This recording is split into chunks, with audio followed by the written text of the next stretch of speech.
Welcome learners, welcome to this session on Fieldwork Practicum for Postgraduate Diploma in Social Work Counseling Program. This program, let us look at what is PGDCOUN. The Postgraduate Diploma in Social Work Counseling. It provides both academic learning and professional education and training in counseling. And this program is tailored to suit counselors who are working with a wide range of organizational and community context, as well as those who are working with individuals. And this program, as a course and as a program, is taught in India, or very few, because only few universities offer this program as an MSW counseling or MA in counseling. So there is an urgent need for the specially trained counselors in order to handle the stress of employees who are working with call centers, corporate sectors, families, family courts, correctional settings, schools, universities and educational institutions, rehabilitation centers, refugee camps, institutions for the differently abled, childcare, adoption centers, family planning, voluntary counseling and testing centers, and also rural sectors, especially where farmers are driven to commit suicide, and also other places like de-addiction centers and so on. So this program would definitely enrich the functionaries who are working in NGOs, welfare agencies, as well as in human resource management. So there is a lot of scope when you enroll for postgraduate diploma in social work counseling program. Now, we can look at what are the salient features of this program. Graduates, they can seek admission for this program, and the students, they can study at his or her own space and convenience over a period of 1 to 3 years. The student can study at his or her own pace and not required to attend regular classes. And in our university, we have prepared indigenously prepared self-instructional materials which are provided to our learners. The print materials, they are supported with audio as well as with video programs. And we also provide multimedia program package for our learners. And we can see that every student of postgraduate diploma in counseling in social work, they are placed under the supervision of a professionally qualified social worker for fieldwork, and for this supervision, the supervision is done by a person who is qualified and who has a master's in social work or MA in social work. So we can say that the entire program of 1 year duration is devoted to specialization in counseling. And we can see both theory as well as practicum is there in this course, which has ample universities, which has ample scope and opportunities to learn counseling skills during this duration of 1 year program. Now let us look at the program structure. The postgraduate diploma in social work counseling program, this program has two components. That is, one is the theory courses. It has 24 credits, and the other component is the field work, which is of 12 credits. So the total program, we can see 36 credits for PGDCOUN program. Now, when we look at the program details, what are the courses in postgraduate diploma in social work counseling program? Here we can see there are courses like Origin and Development of Social Work, which talks about the history, the evolution, how it evolved, and the development of social work in West as well as in India. Then there is a course called Introduction to Life Characteristics and Challenges. Then Introduction to Psychological Basis of Counseling, Relevance of Social Casework Counseling, Basis of Counseling, Fields of Counseling, and Social Work Practicum. Here the learners can note that MSW L011, this is a practicum course for which they have to go to the field and practice whatever they have learned in the theory. And whenever there is L, the student should remember that it is a practicum course, not a theory course. Now, let us look at what are the program requirements for postgraduate diploma in social work counseling program. Now, when we look at the fee structure, it is 15,000 for full program, including the registration fees. And the duration is minimum 1 year, and a student has maximum 3 years to complete this program. So a person who is very efficient, who plan, and they can finish within a year, and who want more flexibility to complete, if they are working persons, then they can take the maximum period to complete the PGDCOUN program. Now, what is the eligibility for this program? Any graduate from any discipline from a recognized university, they can apply for PGDCOUN program. And again, if we look at the medium of instruction, the PGDCOUN program is offered in both the medium, English as well as in Hindi. In English medium, we are offering this program from 2017 onwards, and in Hindi medium, we are offering this program from July 2020 onwards. Now, let us look at what are the fieldwork components. Fieldwork is very important in social work program, and this gives the connect between the theory and the practice. Without fieldwork, the student can't learn anything in social work program. So fieldwork is mandatory for postgraduate diploma in counseling program. And here you see the course code. The learners see the course code MSWL011. That is the fieldwork journal. The university has prepared separate fieldwork journal for practicum.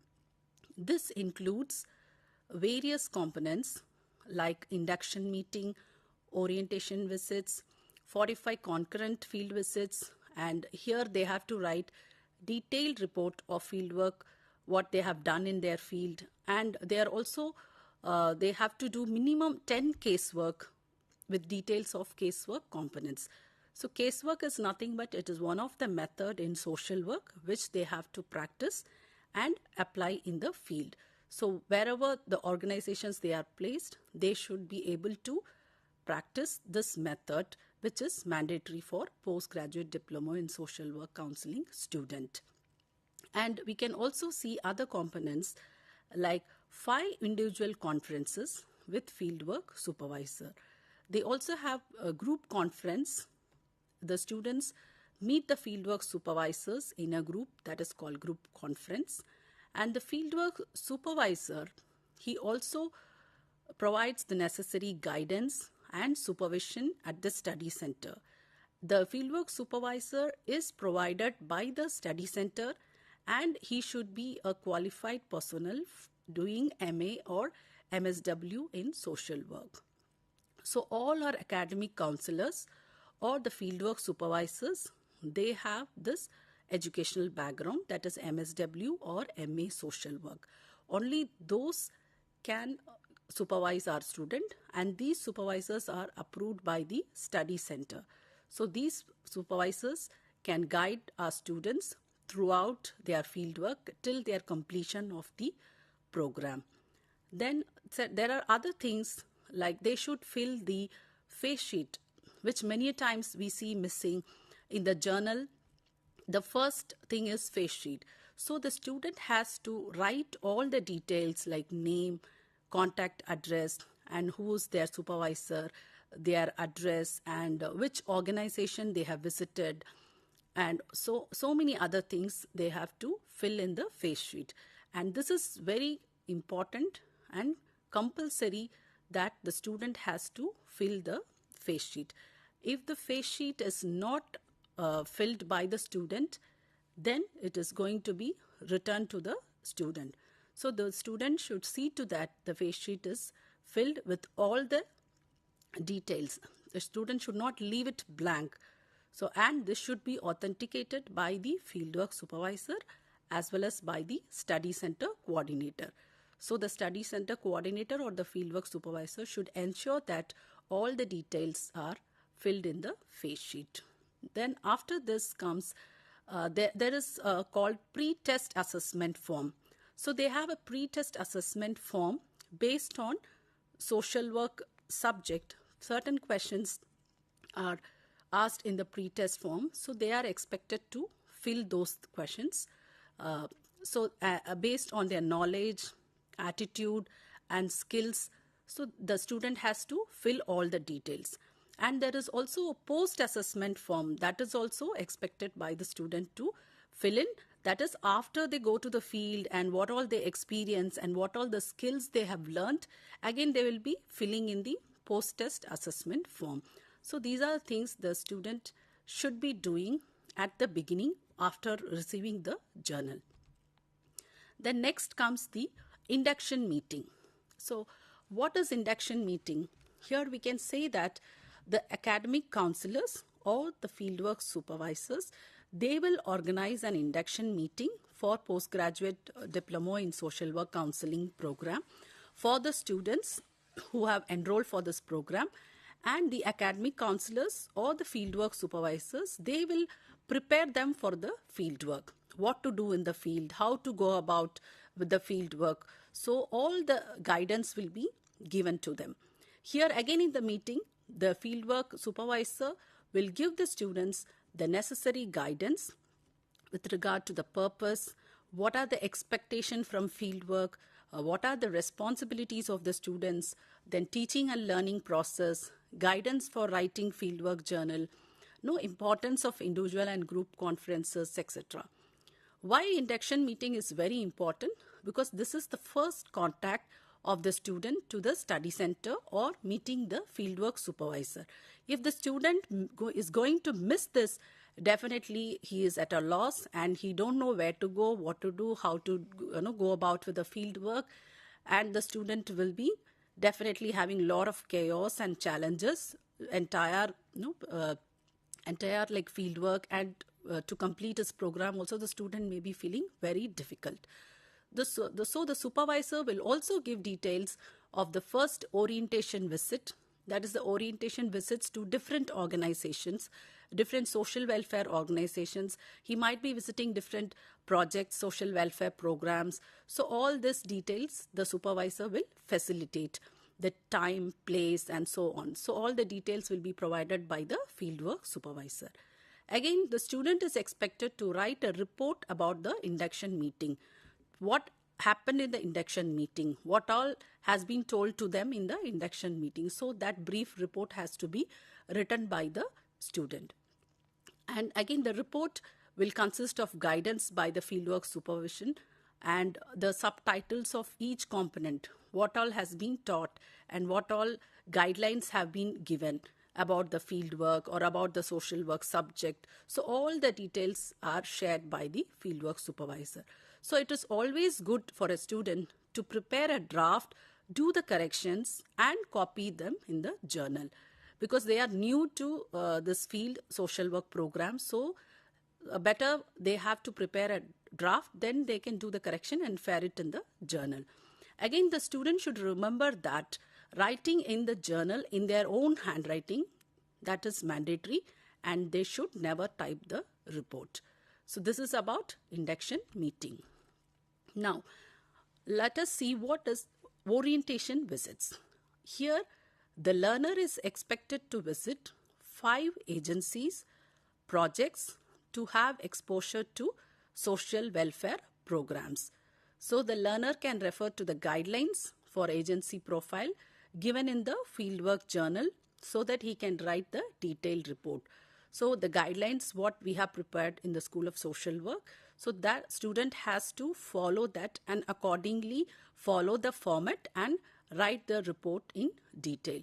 So 5 different organizations, suppose the student is going to 5 different organizations, they are different settings.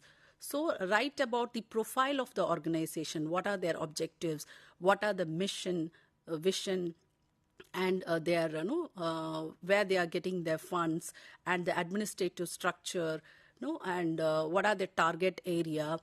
So many things like that we have given in the format. So student has to follow that format and write the report in detail. If the student has any other information or report which has to be given. Then they can also add additional pages. So there no need to like worry that they have so much to write and they have done some extra visits if they have done more than 5 visits. So that pages are less. So he can attach the pages and write in detail in the journal. So this is about orientation visits. Next component is concurrent fieldwork. So this concurrent fieldwork, this is also very, very important for the students, because the students will be placed in a development project or agency for fieldwork practicum by the fieldwork supervisor. Initially, we have discussed the various settings where the student can go for fieldwork, like he can work with in any NGOs or any other setting like educational setting or in a healthcare setting or in a correctional setting. The student can go to family courts, or the student can get trained in a counseling center or in a de-addiction center. So there are so much of scope when we talk about postgraduate diploma in social work counseling program. So the student can choose according to their area of interest, and they can choose the agencies according to their interest. Here the learners, they are expected to gain 45 days of experience in the project or in the agency. So this 45 days can be at one stretch, so they can take the necessary permission. So they can take the permission letters from the study center coordinator or from their supervisors. So this will help them to go to the organization and start their concurrent fieldwork. Concurrent fieldwork is nothing but they have to go to one organization for the 45 days. So if they are working personnel, then they have to work out how they are going to complete these 45 days.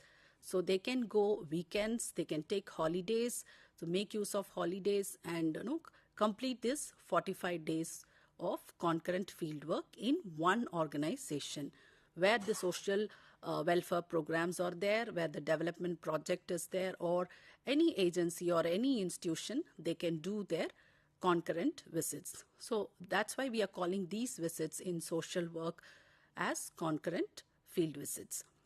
And again, this concurrent fieldwork practicum reports, they have to be written after every visit.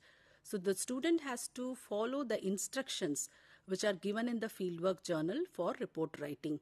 So the student, like after going to the field every day, he can roughly write it down or note it down in a diary or in a rough, so that later on he can make the corrections and refer it in the fieldwork journal.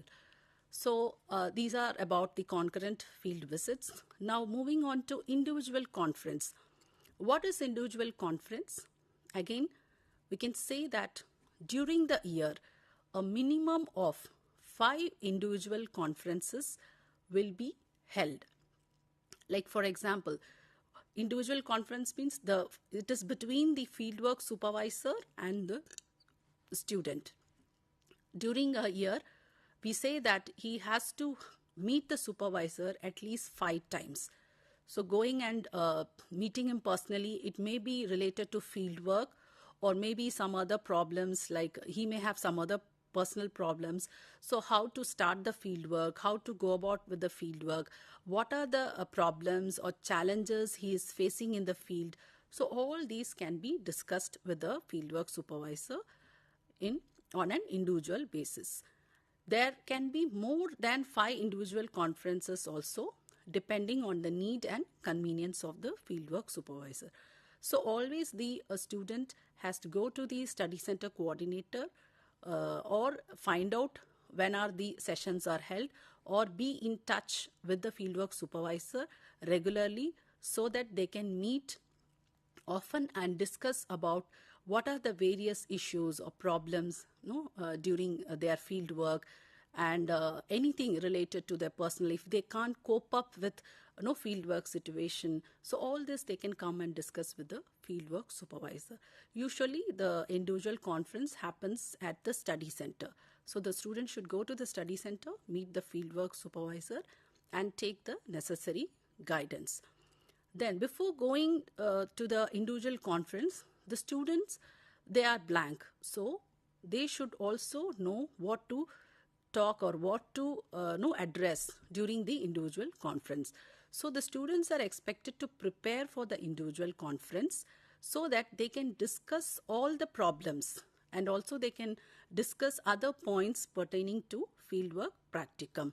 So this will be very much helpful and beneficial to the students. Without individual conference, they cannot move further to the next step. So because they have to write the fieldwork journal in detail. So this is mandatory that they meet the fieldwork supervisor.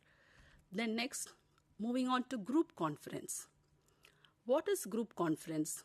Again, group conferences, these are to be held between the fieldwork supervisor and a group of students of postgraduate diploma counseling in social work program. So here it is expected that minimum 5 group conferences, these are held during the year. However, there can be more group conferences depending on the need and suggestions by the fieldwork supervisor. So before going to the group conference, the students are expected to prepare the same so that all the issues which are confronted there, like in their working, where they are working in the organization, so that can be discussed with the fieldwork supervisor. And also one of the purposes of group conference is to learn from the peer group, as well as to share their exposure and experience in organizing group work in their agency. So many, for example, many students are placed in one study center for this program, for the PGDCOUN program. So one will be working with correctional setting, one will be working with women and child, one will be working in healthcare setting, the other person is working in an educational setting, one is working with CSR.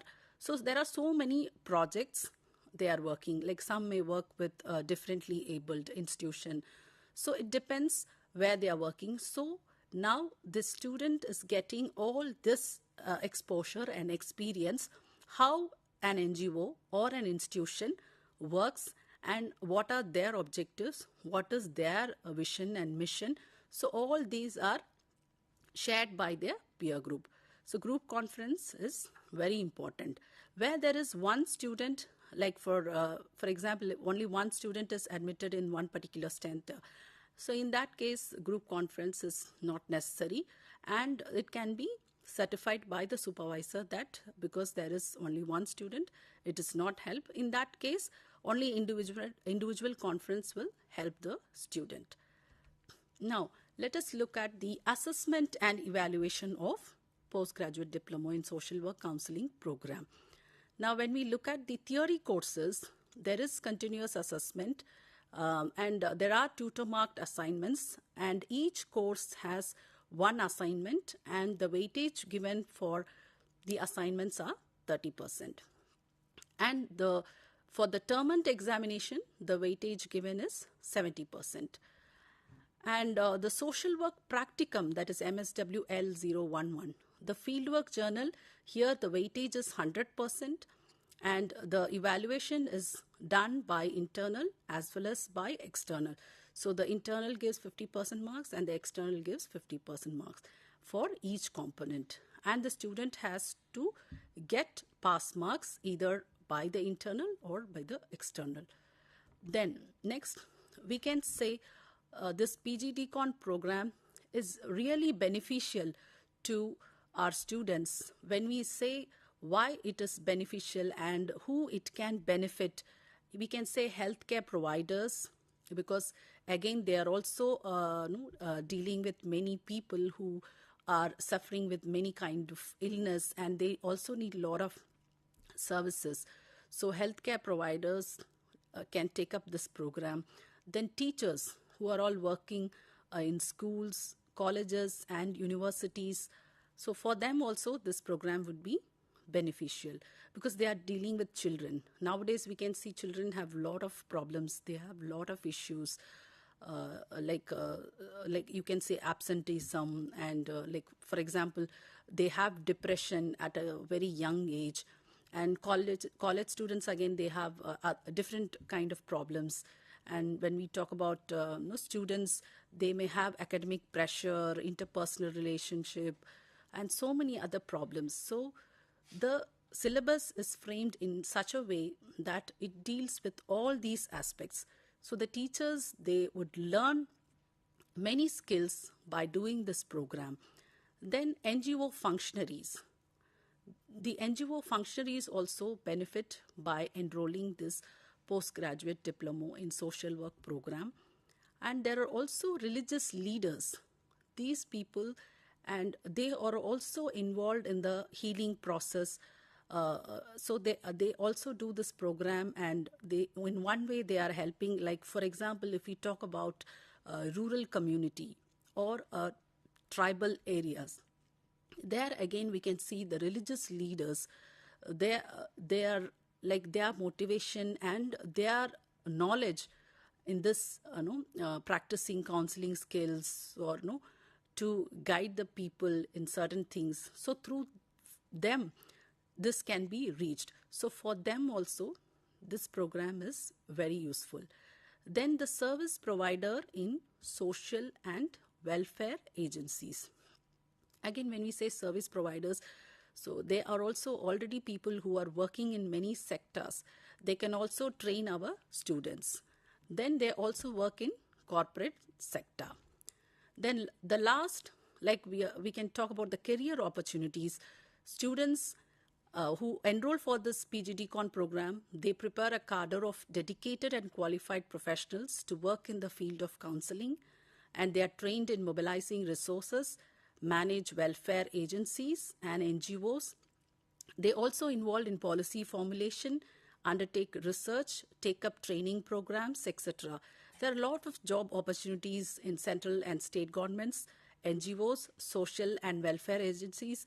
As already I said, like in schools, hospitals, mental health settings, women and child care services, counseling centers, research organizations, donor agencies, charitable trust, corporate houses, and institutional setup. And also they can work with various vulnerable sections of the society. So the PGDCOUN aims at NGO functionaries and counselors who are also from other disciplines. So learners, I hope this session is very useful to our learners. So please enroll for PGDCOUN program, and the person can benefit by attending this session, and they have learned more about fieldwork program in PGDCOUN program. Thank you so much.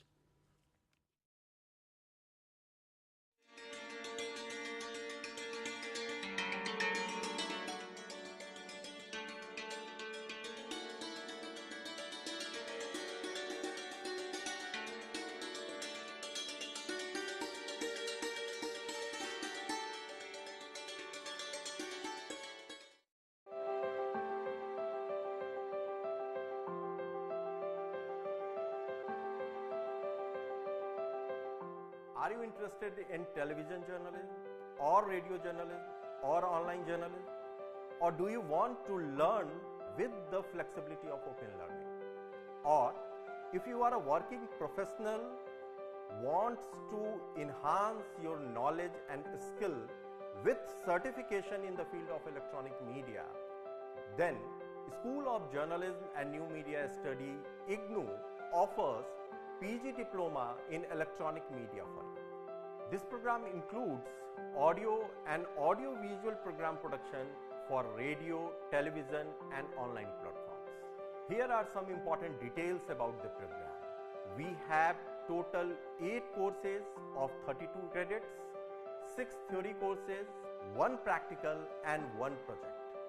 Eligibility: bachelor's degree in any subject. Minimum duration 1 year, maximum 3 years. Medium is English, but students can write their examinations, assignments, practical and project in Hindi also. So if you are interested in television, radio or online media, please come and join IGNOU's PG Diploma in Electronic Media.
Hello, viewers and learners. Welcome you all to today's sessions. Today we are going to discuss on a program offered by School of Vocational Education and Training, that is MA Entrepreneurship program. Under this program, we are going to discuss the course 2, MER 002, and in this course 2, we are going to discuss particularly in block 3, that is entrepreneurship strategies and experiences. जैसा कि हमारे सारे विद्यार्थी को पता है कि जो दूरस्थ शिक्षा विधा से जुड़े हुए हैं उनको हम लोग समय समय पे दूरदर्शन ज्ञान दर्शन के माध्यम से और रेडियो के माध्यम से आपकी जो दुविधा होती हैं, जो शंकाएं होती हैं, उसको हम लोग कोशिश करते हैं अपनी परिचर्चा के माध्यम से दूर करें. तो आज के परिचर्चा में मैं और हमारी colleague Mrs Asha Yadav and we both of us are also the program coordinator of this program, that is MAER. और आशा करते हैं कि हमारे सारे विद्यार्थी MAER के पठन पाठन में लगे होंगे और किसी तरह की असुविधा हो, समझ में कोई परेशानी हो तो हमेशा हम लोग बताते हैं आपको कि you can write to us on MER email, also on our individual mails, phone पे आप कर सकते हैं. और इस तरह की जब कभी परिचर्चा होती है आयोजित, आपको सूचना दी जाती है थ्रू मेल के माध्यम से, सोशल मीडिया के माध्यम से, तो आप ज़रूर जुड़ें इससे आपको सुविधा होगी. इसके अलावा भी हमारे जो क्षेत्रीय केंद्र है, रीजनल सेंटर्स हैं, वो भी समय समय पे काउंसलिंग सेशंस ऑर्गेनाइज करते हैं, तो वो भी आप अटेंड करेंगे. तो ये इस तरह के काउंसलिंग सेशंस में आप भाग लेके पार्टिसिपेट करके you can clear your doubts, you can make your learning more interesting, so that whenever you are appearing in exam you can do better in your exam, also you can score better marks in your exams. चूँकि पता है अभी हमारे Indira Gandhi national open universities के term and परीक्षा start हो गए हैं, तो MER के विद्यार्थी जो जुड़े हैं, जो आज के परिचर्चा में और परीक्षा में भी शामिल होना चाह रहे हैं, हो रहे हैं, तो उनको भी हमारे तरफ से बहुत शुभकामनाएं. तो हम लोग अपनी परिचर्चा को आगे बढ़ाते हुए, जहां हम लोगों ने पीछे कोर्स 1 पे कवर कर लिया, जिसमें हमने एंटरप्रेन्योरशिप्स के बारे में काफ़ी डिटेल में हम बताया अपने विद्यार्थियों और दर्शकों को. आज के उस पर हम लोग एंटरप्रेन्योरशिप्स, जब एक एंटिटी, एक business, whether it is a manufacturing हो या सर्विस सेक्टर्स में जब हो जाता है, तो उसको आगे किस तरह से चलाया जाए, क्या क्या मॉडल हो सकता है उसको रन करने के लिए, क्योंकि एक आइडिएशन से लेवल से लेके एग्जीक्यूशंस में ये चीज़ें, ये अलग अलग लेवल पे ये सब चीज़ें पता होना चाहिए. तो आज के डेट में, आज के उसमें हम लोग स्ट्रेटजीज और डिफरेंट एक्सपीरियंसेस पे हम लोग बात करेंगे. तो first of all let us talk about what are the different models, and first and most important is the partnerships. So PPP, public private partnerships कैसे होते हैं, पब्लिक एंटिटी क्या होता है, प्राइवेट एंटिटी कैसे होता है, तो इस पे हम लोग चर्चा करेंगे. तो मैडम आप बताइए कि क्या है PPP मॉडल, डिफरेंट इसके पहलू क्या क्या हैं. तो एक्चुअली जो पब्लिक प्राइवेट पार्टनरशिप होता है, इसमें हम देखते हैं कि हमारा जो इंडियन इकोनॉमी का पूरा सिस्टम है, उसमें 2 तरह के सेक्टर्स होते हैं. आपका एक पब्लिक सेक्टर, दूसरा प्राइवेट सेक्टर. तो पब्लिक सेक्टर जो होता है वो गवर्नमेंट ओन्ड होता है, गवर्नमेंट उसकी मालिक होती है, गवर्नमेंट उसको चलाती है. और उसमें अगर देखेंगे पब्लिक सेक्टर में, तो मेनली जो है उसके 3 तरह के ऑर्गेनाइजेशंस दिखते हैं. पहला ऑर्गेनाइजेशन है जो डिपार्टमेंटल अंडरटेकिंग, दूसरा ऑर्गेनाइजेशन होता है स्टैट्यूटरी कॉरपोरेशन, और तीसरा जो होता है वो होता है गवर्नमेंट कंपनी. और इसी तरह का हम प्राइवेट जो ये आपका सेक्टर है उसको अगर हम देखेंगे, प्राइवेट सेक्टर का मतलब होता है कि कोई इंडिविजुअल जो है ओनर है उसके पास, या ग्रुप ऑफ इंडिविजुअल्स जो हैं वो भी उसके ओनर हो सकते हैं. अब उसमें जैसे आपकी प्राइवेट लिमिटेड कंपनीज होती हैं, या मल्टीनेशनल कॉरपोरेशंस होते हैं, या आपके कोऑपरेटिव्स होते हैं, जैसे कोऑपरेटिव बैंक्स होती हैं, यूनाइटेड मर्केंटाइल कोऑपरेटिव बैंक है, इसी तरह और भी जगह कोऑपरेटिव सोसाइटीज़ होती हैं जो कि आपको ये इंटरप्राइजेस का फॉर्म होता है प्राइवेट सेक्टर में।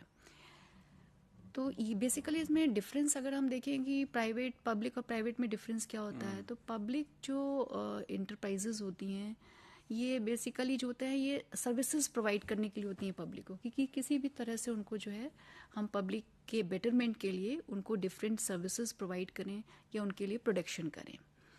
जबकि इनका जो मेन एम होता है, जो प्राइवेट कंपनीज होती हैं या उनका मेन एम होता है कि अधिक से अधिक हम मैक्सिमम जो है प्रॉफिट कमाएं।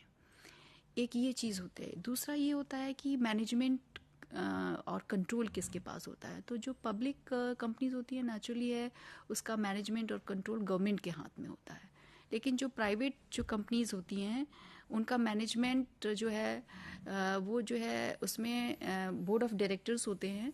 बोर्ड ऑफ डायरेक्टर्स में क्या होता है कि अधिकतर जो वहाँ पे जो प्रोफेशनल्स होते हैं वो प्राइवेट होते हैं अधिकतर, जबकि पब्लिक में क्या होता है जो गवर्नमेंट के रिप्रेजेंटेटिव्स होते हैं उनके बोर्ड ऑफ डायरेक्टर्स में उनकी संख्या ज़्यादा होती है। और दूसरा ये है कि जो ये कैपिटल कौन लगाता है, जो पब्लिक जो कंपनीज हैं उनमें जो कैपिटल इन्वेस्टमेंट होता है वो गवर्नमेंट ही अधिकतर जो है अपना पैसा लगाती है, गवर्नमेंट ट्रेजरीज का पैसा उसमें लगता है। और जो प्राइवेट कंपनीज होती हैं उनमें क्या होता है कि उनमें जो पैसा लगता है, जो कैपिटल लग रहा है वो ओनर खुद लगाता है या फिर इन्वेस्टर्स के थ्रू वो शेयर्स अपने बेचता है या फिर आपको बॉन्ड्स या डिबेंचर्स बेचता है। शेयर्स होते हैं कि जैसे मैंने मान लीजिए टाटा मोटर्स का 10 रुपये का शेयर ले लिया तो मुझे शेयर में ओनरशिप मिलती है, तो हम 10 रुपये तक के ओनर बन गए टाटा मोटर्स के। लेकिन डिबेंचर और या बॉन्ड्स जो होते हैं वो मतलब बोरो करते हैं, लोन होता है, उसमें आपको ओनरशिप कंपनी नहीं देती है कि कंपनी ने पब्लिक से बॉन्ड बढ़ाया तो लोन ले लिया, पैसा बोरो कर लिया, उनका काम हुआ और फिर एक पर्टिकुलर टाइम पीरियड के बाद विद इंटरेस्ट उन्होंने आपको वापस कर दिया। तो ये शेयर और डिबेंचर में डिफरेंस होती है। तो और इसी तरह देखें कि सिलेक्शन ऑफ एम्प्लॉइज कैसे करते हैं, तो गवर्नमेंट जो है रूल पब्लिक वाले सेक्टर्स में ज्यादातर रूल एंड रेगुलेशंस जो गवर्नमेंट के होते हैं उसी के अकॉर्डिंग सिलेक्शंस होते हैं, उसी के according salaries, control, management, everything they follow as per the government rules. और प्राइवेट में ऐसा नहीं होता है। प्राइवेट में जो आपका ये सिलेक्शन प्रोसीजर होता है इनका ओन कंपनी अपने ओन रूल एंड रेगुलेशंस बनाती है, उसके अकॉर्डिंग होता है। डिसीजन में भी कुछ जी जैसे freedom of operation, decision making, तो नेचुरली है कि गवर्नमेंट में चूंकि आपको गवर्नमेंट के हिसाब से ही सारे काम करने हैं तो उतना ज्यादा आप ब्रॉडर गाइडलाइंस है, लेस फ्रीडम होती है। लेकिन प्राइवेट में जो है उनको अगर कुछ फटाफट डिसीजन लेने हैं, फटाफट काम करने हैं तो वो उनको फ्रीडम ज्यादा होती है ऑपरेशंस में, क्विक डिसीजंस ले लेते हैं। तो ये मोटा मोटा डिफरेंस होता है पब्लिक और प्राइवेट कंपनीज में। अब हम देखते हैं कि जो पब्लिक कंपनीज हैं उसमें 3 हमने अभी डिस्कस किया था कि 3 जो है मेन ऑर्गेनाइजेशंस होते हैं। उसमें पहला है आपका डिपार्टमेंटल अंडरटेकिंग। तो डिपार्टमेंटल अंडरटेकिंग होता क्या है, दरअसल डिपार्टमेंटल अंडरटेकिंग जो होता है ये डिपार्टमेंट ऑफ मिनिस्ट्रीज होता है। मिनिस्ट्रीज के जो डिपार्टमेंट्स होते हैं इसमें आपको एक मिनिस्टर होगा, फिर उसमें सेक्रेटरीज होंगे, दूसरे अदर ऑफिशियल्स होंगे और दूसरे एम्प्लॉयज़ होते हैं। तो ये सारे मिलकर जो है डिपार्टमेंट ऑफ मिनिस्ट्रीज बनाते हैं। अब जैसे मिनिस्ट्री ऑफ एजुकेशन हो गया, मिनिस्ट्री ऑफ हेल्थ हो गया, डिफरेंट मिनिस्ट्रीज के अपने अपने डिपार्टमेंट्स होते हैं। तो ये डिपार्टमेंट्स जो होते हैं ये ऑटोनॉमस भी होते हैं, इन्हें मतलब लीगल एंटिटी इनकी अलग नहीं होती है, वो उनको पार्ट प्रोवाइड नहीं होती, लेकिन एक तरह का इसमें ऑटोनॉमी होती है, वो डिसीजन मेकिंग कर सकते हैं। मिनिस्टर जो है अपने इन डिपार्टमेंट्स के साथ मिलकर किसी भी चीज़ों पे डिसीजन मेकिंग हेल्प लेता है डिपार्टमेंट ऑफ मिनिस्ट्रीज से और उसके बाद जो है कोई भी डिसीजन ले सकता है। इसी तरह जैसे आप देखिए प्रधानमंत्री जो होते हैं उनका एक पीएमओ ऑफिस होता है, उसमें बहुत सारे सेक्रेटरीज होते हैं। तो उनको अगर प्रधानमंत्री जी को कोई डिसीजन लेना होता है या सलाह लेनी होती है, हाँ, तो वो इन डिपार्टमेंट्स के जो ऑफिशियल्स होते हैं इनसे एडवाइस लेते हैं और फिर उनकी हेल्प से वो कोई डिसीजन मेकिंग करते हैं। अब जैसे मिनिस्ट्री ऑफ एजुकेशन है, अब मिनिस्ट्री ऑफ एजुकेशन को काम करना है, इंफ्रास्ट्रक्चर बनाना है, यूनिवर्सिटीज़ बनाने हैं, स्कूल्स बनाने हैं, कॉलेजेस बनाने हैं, तो इनकी फंडिंग कहाँ से होती है? तो फंडिंग के लिए गवर्नमेंट ट्रेजरी होती है। गवर्नमेंट ट्रेजरी में गवर्नमेंट तरह तरह से रेवेन्यू जनरेट करती है, टैक्सेस के थ्रू, बाकी और उनके और भी कस्टम ड्यूटीज़ और डिफरेंट काइंड से वो अपना सारा पैसा गवर्नमेंट ट्रेजरी में आता है। तो ये गवर्नमेंट ट्रेजरी से ये पैसा निकालते हैं डिपार्टमेंट ऑफ मिनिस्ट्रीज, और अपना जैसे हेल्थ मिनिस्ट्रीज़ हैं तो उन्हें हॉस्पिटल बनाने हैं, इंफ्रास्ट्रक्चर तैयार करने हैं, इक्विपमेंट्स लाने हैं, तो वे उस पर इन्वेस्ट करते हैं। और उससे जो अर्निंग होती है, अर्निंग हुई इनके जो इन्होंने काम किया, गुड्स प्रोवाइड की या सर्विसेज प्रोवाइड की इन डिपार्टमेंट्स ने, उससे जो अर्निंग होती है उस अर्निंग को वापस वो गवर्नमेंट ट्रेजरी में डाल देते हैं। इस तरह से हमें लगता है पब्लिक अंडरटेकिंग और पब्लिक सेक्टर्स जो आपने बताया उस पे, तो ये या लॉस में तो नहीं होते हैं, इट्स ऑल डिपेंड। बिगिनिंग में बहुत सारे, जैसे हमारे स्टील सेक्टर्स में सारे पब्लिक सेक्टर्स के बहुत अच्छे एंटिटी थे, अब और बिगिनिंग में इनको इसलिए चलाया गया कि जहाँ पे प्राइवेट प्लेयर्स नहीं आएंगे, बहुत सारे ऐसे हैं जो कि, तो वहाँ पे गवर्नमेंट्स ने जो बेसिक इंफ्रास्ट्रक्चर्स खड़ा करना है वहाँ पे, तो वहाँ पे ये आए और ये प्रॉफिट अर्न किया भी है। जी, एक्चुअली होता क्या है, गवर्नमेंट इंफ्रास्ट्रक्चर इसलिए बहुत ज़रूरी, गवर्नमेंट की कंपनीज या इंफ्रास्ट्रक्चर इसलिए बहुत ज़रूरी हो जाते हैं क्योंकि ये मार्केट को कंट्रोल करने लगते हैं। कि जैसे अगर मान लीजिए सेल ने कुछ बनाया, प्रोडक्शन स्टील का कुछ भी बनाया, तो बाकी जो कंपनीज प्राइवेट सेक्टर में काम कर रही हैं और इन्होंने अपना प्राइस बहुत ही रीजनेबल रखा, तो बाकी जो कंपनीज हैं उनको भी इनके हिसाब से अपना प्राइस रखना पड़ता है। Indirectly they regulate the prices, market controls everything. तो ये बहुत इंपॉर्टेंट होती हैं गवर्नमेंट की, जो पब्लिक सेक्टर्स में जितनी भी एंटिटीज हैं बहुत इंपॉर्टेंट है, इनका अपना अपना रोल होता है।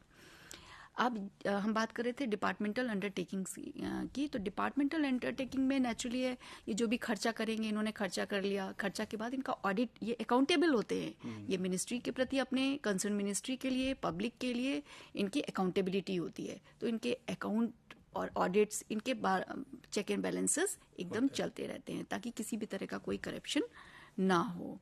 इसी तरह इनकी जो इनमें ऑफिसर्स काम करते हैं उनकी सर्विस कंडीशंस होती हैं। मोस्टली जो मिनिस्ट्रीज हेडेड की जाती हैं वो आईएएस ऑफिसर्स के थ्रू किए जाते हैं और इनके एक मिनिस्ट्री से दूसरी मिनिस्ट्रीज में ट्रांसफ़र होते रहते हैं, तो ये इनकी सर्विस कंडीशन का पार्ट होता है। और जैसे अभी हम डिस्कस कर रहे थे कि अकाउंटेबिलिटी इसमें बहुत इंपॉर्टेंट होती है। ये चाहे मिनिस्ट्री के लिए अकाउंटेबिलिटी हो अपनी या फिर पब्लिक के लिए अकाउंटेबिलिटी हो, ये अकाउंटेबल होते हैं। और इन पर भरोसा इसलिए ज़्यादा किया जाता है क्योंकि नेशनल सिक्योरिटी से रिलेटेड जितनी चीज़ें होती हैं वो इन्हीं डिपार्टमेंट्स को सौंपी जाती है, एग्जीक्यूट गवर्नमेंट करती है, एग्जीक्यूट करे, क्योंकि ये ऐसा मानते हैं कि इन डिपार्टमेंट से किसी भी तरह की कोई भी इंफॉर्मेशन बाहर लीक नहीं हो सकती है जिससे हमारे कंट्री की सिक्योरिटी पर किसी तरह का कोई आँच आए, कोई प्रॉब्लम हो। तो और रेवेन्यू नेचुरली है, बहुत सारी कंपनीज जो हैं वो अच्छा काम करती हैं, बहुत सारी यूनिवर्सिटीज़ अच्छा काम करती हैं, एजुकेशन सेक्टर में बहुत सारे हॉस्पिटल्स बहुत अच्छा काम करते हैं, तो नेचुरली है गवर्नमेंट इससे रेवेन्यू भी जनरेट करती है। कभी कभी घाटे में जाता है बजट, लेकिन कभी कभी प्रॉफिट में भी रहता है, कभी कभी इक्विवेलेंट भी रहता है। तो ये सारी चीजें BSNL, MTNL, these all are जी उस पे हैं, ब्रिजेस हैं गवर्नमेंट्स के बहुत सारे, कॉर्पोरेट उस पे रोड है, इंफ्रास्ट्रक्चर्स में काफी काम जी। लेकिन अभी जैसा कि हम लोगों ने प्राइस का कंट्रोल है, दूसरा यहाँ पे to make a healthy competition in the market, और धीरे धीरे गवर्नमेंट का लेकिन उद्देश्य है कि हम प्राइवेट एंटिटी को, प्राइवेट सेक्टर्स को इनकरेज करें इस सेक्टर्स में आए जहाँ पे पब्लिक सेक्टर्स, तो धीरे धीरे हमें लगता है कि बहुत जगहों से अभी पब्लिक सेक्टर से गवर्नमेंट्स ने विड्रॉ कर रहे हैं अपने शेयर्स को।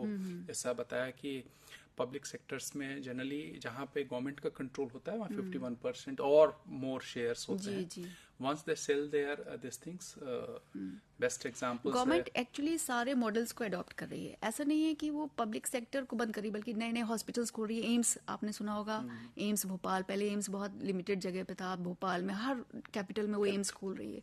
तो धीरे धीरे वो हर क्षेत्र में, चाहे वो पब्लिक, चाहे वो गवर्नमेंट की कंपनीज के फॉर्म में हो या प्राइवेट सेक्टर्स को प्रमोट करने के फॉर्म में हो या पब्लिक प्राइवेट पार्टनरशिप में हो। वो चाहता है कि इकोनॉमिक ग्रोथ जो है कंट्री की वो किसी भी तरह इन्हेंस करे और उसमें डिफरेंट मॉडल्स को एसिमुलेट किया जाए, अडॉप्ट किया जाए और उन्हें प्रमोट किया जाए जहाँ प्रमोट कर सकते हैं। तो इसी तरह ये कुछ इसके बहुत सारे बेनिफिट्स भी हैं आपके ये डिपार्टमेंटल अंडरटेकिंग के, लेकिन कुछ इसके डिमेरिट्स भी हैं। जैसे आप अकाउंटेबल, चूंकि इनमें पब्लिक के प्रति अकाउंटेबल हैं, आप ट्रेजरी से पैसा ला रहे हैं, निकाल रहे हैं, उसका ऑडिट भी हो रहा है, लेकिन इन बार कहीं कहीं करप्शन के केसेस देखने को मिलते हैं या फिर कहीं कहीं जो फाइल्स की अप्रूवल में बहुत दिक्कत आती है। हाँ, रेड टेपिज्म का एक कॉन्सेप्ट, लाल फीता स्याही की फाइल घूमती रहती है, उसका अप्रूवल नहीं मिल पाता है, तो डिले से डिसीजन मेकिंग में बहुत सारे डिले हो जाते हैं।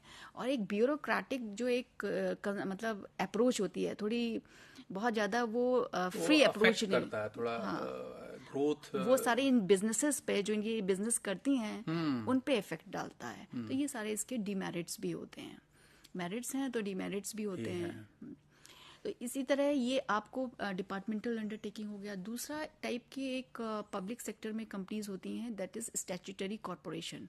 स्टैट्यूटरी मतलब लॉ, उनके लिए एक पर्टिकुलर स्पेशल लॉ बनाया जाता है और उस लॉ के अंतर्गत ही उनको पावर्स दी जाती हैं, ऑपरेट करती हैं, फंक्शंस दिए जाते हैं, उनका गोल निर्धारित किया जाता है, उनको प्रिविलेजेस दी जाती हैं, उनके रूल एंड रेगुलेशंस सारे उस लॉ, स्पेशल लॉ के अंतर्गत बनाए जाते हैं।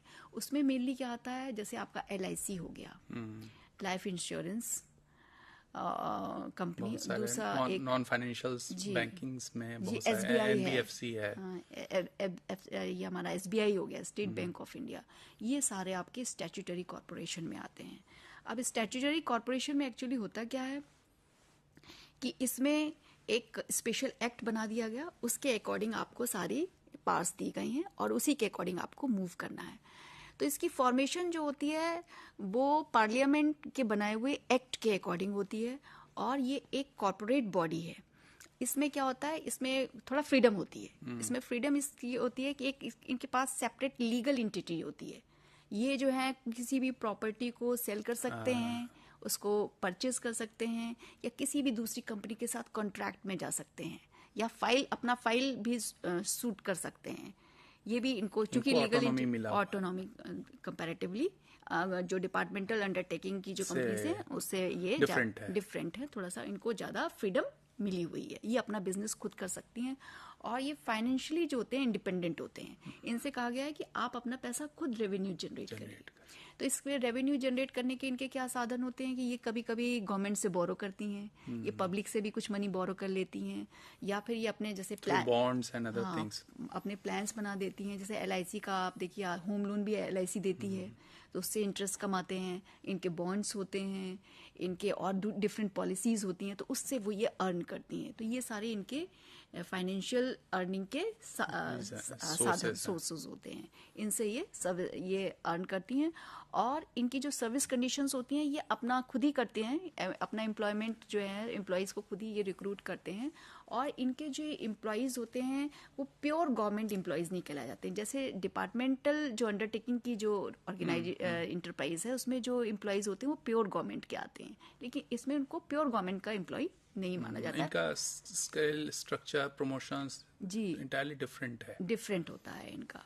और ये इंडिपेंडेंट फ्रॉम गवर्नमेंट अकाउंटिंग, क्योंकि ये अपना खुद ही जनरेट करते हैं अपना, तो गवर्नमेंट इन पे बहुत ज़्यादा इनके जो गवर्नमेंट के जो ऑडिट होते हैं या चीज़ें होती हैं इस पे बहुत ज़्यादा गवर्नमेंट का कंट्रोल नहीं रहता है। ये तो हो गया पेपर में, लेकिन मतलब लेकिन वैसे प्रैक्टिस में गवर्नमेंट इंटरफेयर कर सकती है। और मोर एवर बेसिकली इनकी जो controlling and everything is done by RBIs के अंतर्गत, खासकर बैंक्स वगैरह है और NBFC में गवर्नमेंट का है, मिनिस्ट्री ऑफ फाइनेंस वगैरह। और coming to another this PP models, चूंकि हम लोग का नहीं, इसके अलावा एक और कंपनी है पब्लिक की, उसमें है वो गवर्नमेंट कंपनीज। गवर्नमेंट कंपनीज में क्या होता है कि गवर्नमेंट कंपनीज हमारा एक कंपनी एक्ट है 2013 का।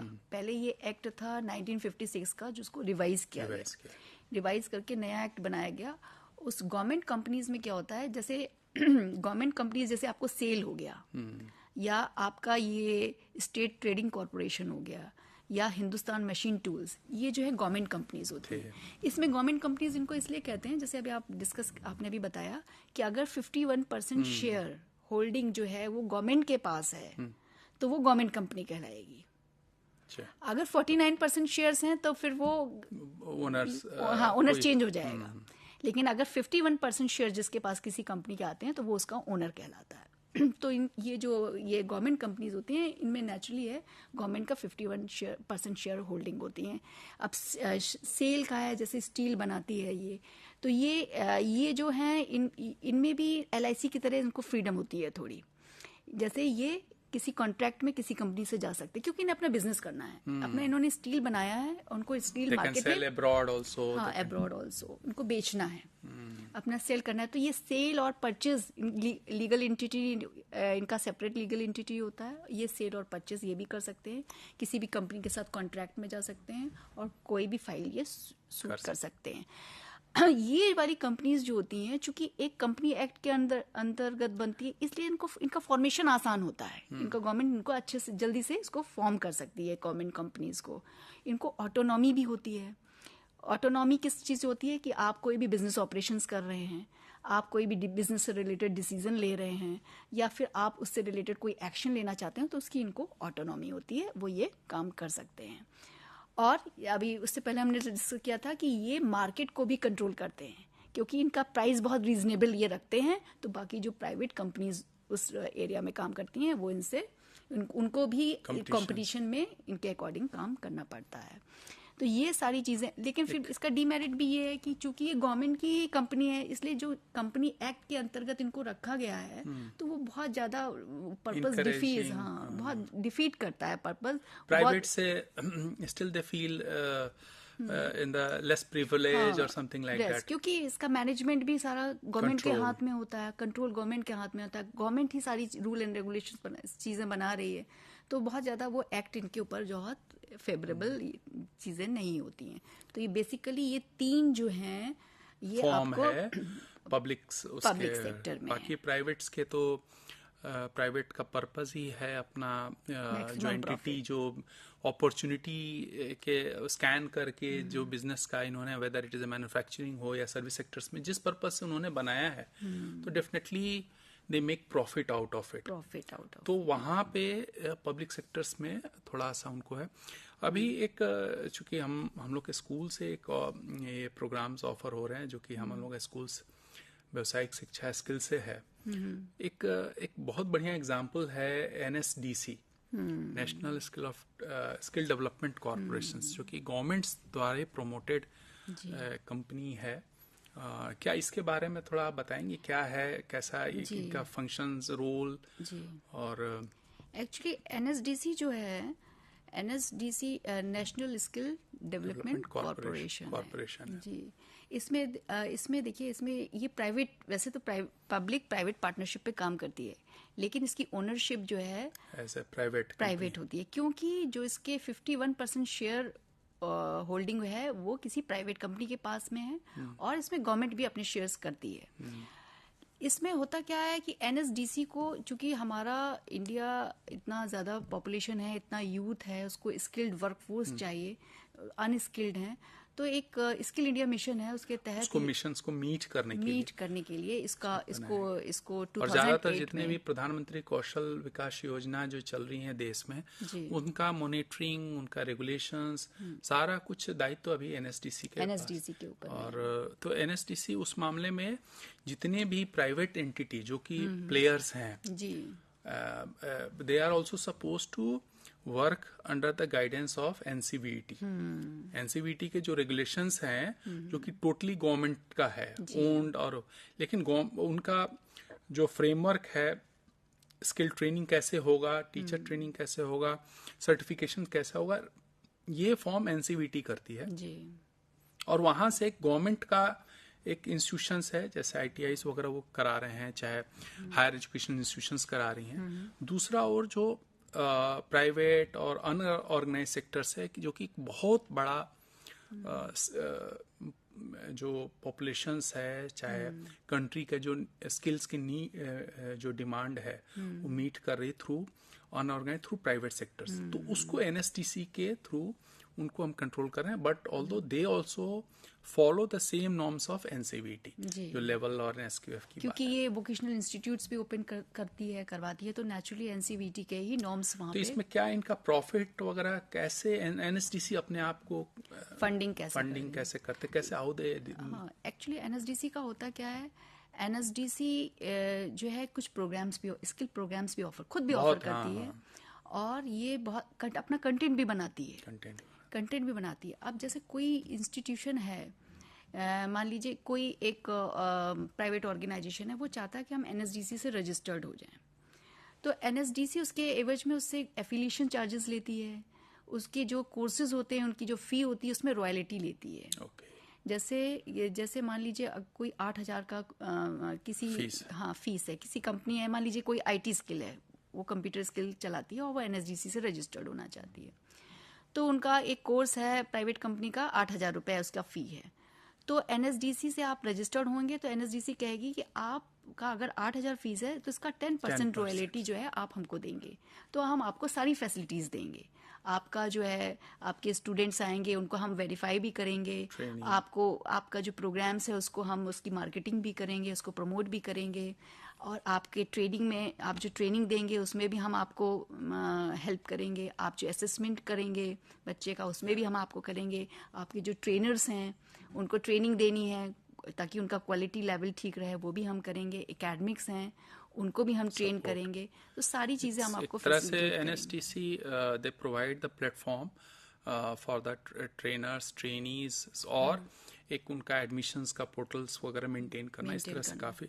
तो इस तरह से आज के परिचर्चा में हम लोगों ने डिस्कस किया कि कैसे एंटरप्रेन्योरशिप्स ये पीपीपी मॉडल्स में प्राइवेट पब्लिक प्राइवेट पार्टनरशिप्स में कैसे चलता है. इसी तरह से हमारे इसी ब्लॉक्स में हमारे विमेन एंटरप्रेन्योरशिप्स को भी काफ़ी इंकरेजमेंट के लिए गवर्नमेंट की डिफरेंट स्कीम्स चलाई जा रही हैं. और जैसा कि एंटरप्रेन्योरशिप्स का मेन पर्पज ही है टू नेशनल इकोनॉमी में वेल्थ क्रिएट करना, गवर्नमेंट का भी काफ़ी प्रोत्साहन है वुमेन एंटरप्रेन्योर्स को, जो कि किसी न किसी कारण से, किसी न वजह से हमारे इकोनॉमिक सिस्टम्स में थोड़ा पीछे रह गई हैं, उनको वापस मेन ट्रैक में लाना है. तो गवर्नमेंट्स के बहुत सारे scheme, and now women are also coming forward in a different rather than confining to the home affairs या सर्विस सेक्टर्स के बजाय, now they are entering into the manufacturing. बहुत सारे women entrepreneurs, successful women entrepreneurs, they are doing very well in this economic systems. तो इस तरह का reasons है हमको इनकरेज करने का.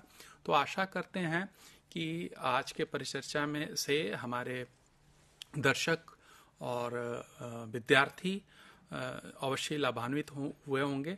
और यदि किसी वजह से आपको कोई समझ में नहीं आई हो या कोई दुविधा हो इससे रिलेटेड, इस कोर्स से रिलेटेड, जैसा कि हमने प्रारंभ में बोला, तो you can write to us. We will be very happy to resolve those queries. और अदरवाइज ऑल्सो आप हमारे शेड्यूल्स और जो हम लोग मेल या information keep on sharing, please do attend those sessions, and things will be very easy for you and to understand the things in a very, very easy way.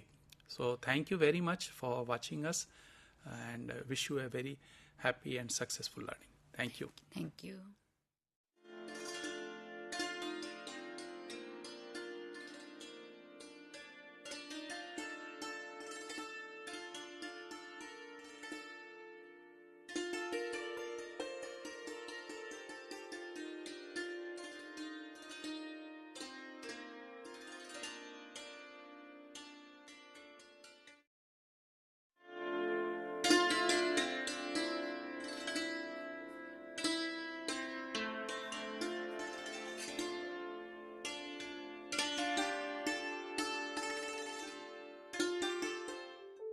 Do you wish to be part of a television studio like this, or any other media system, or already part of any media system, want to enhance a new set of skills?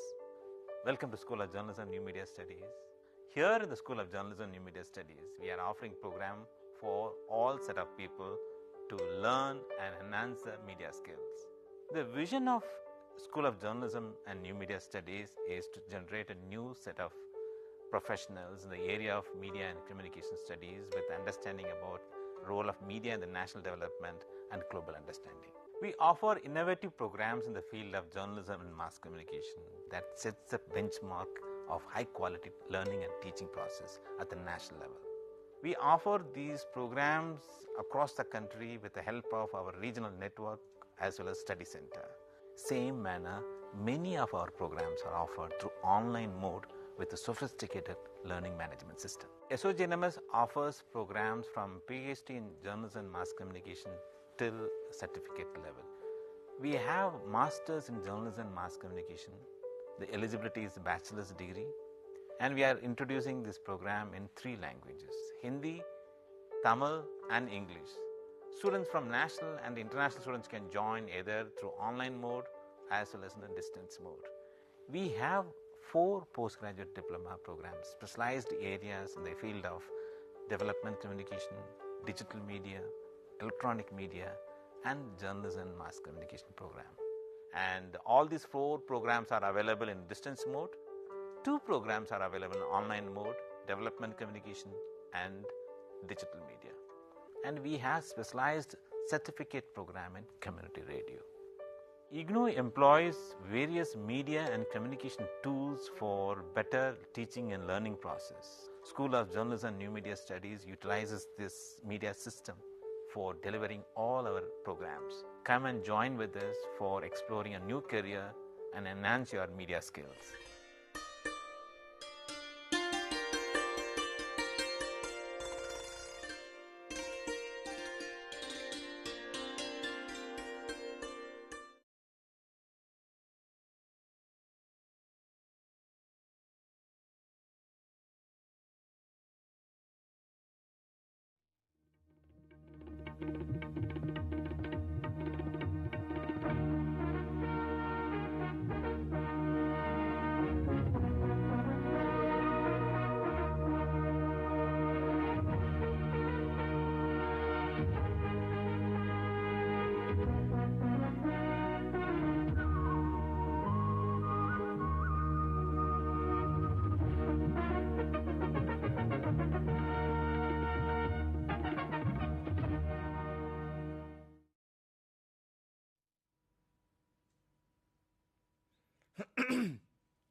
Hello viewers, today's topic is about India's Maldives relations with the reference of India's neighborhood policy.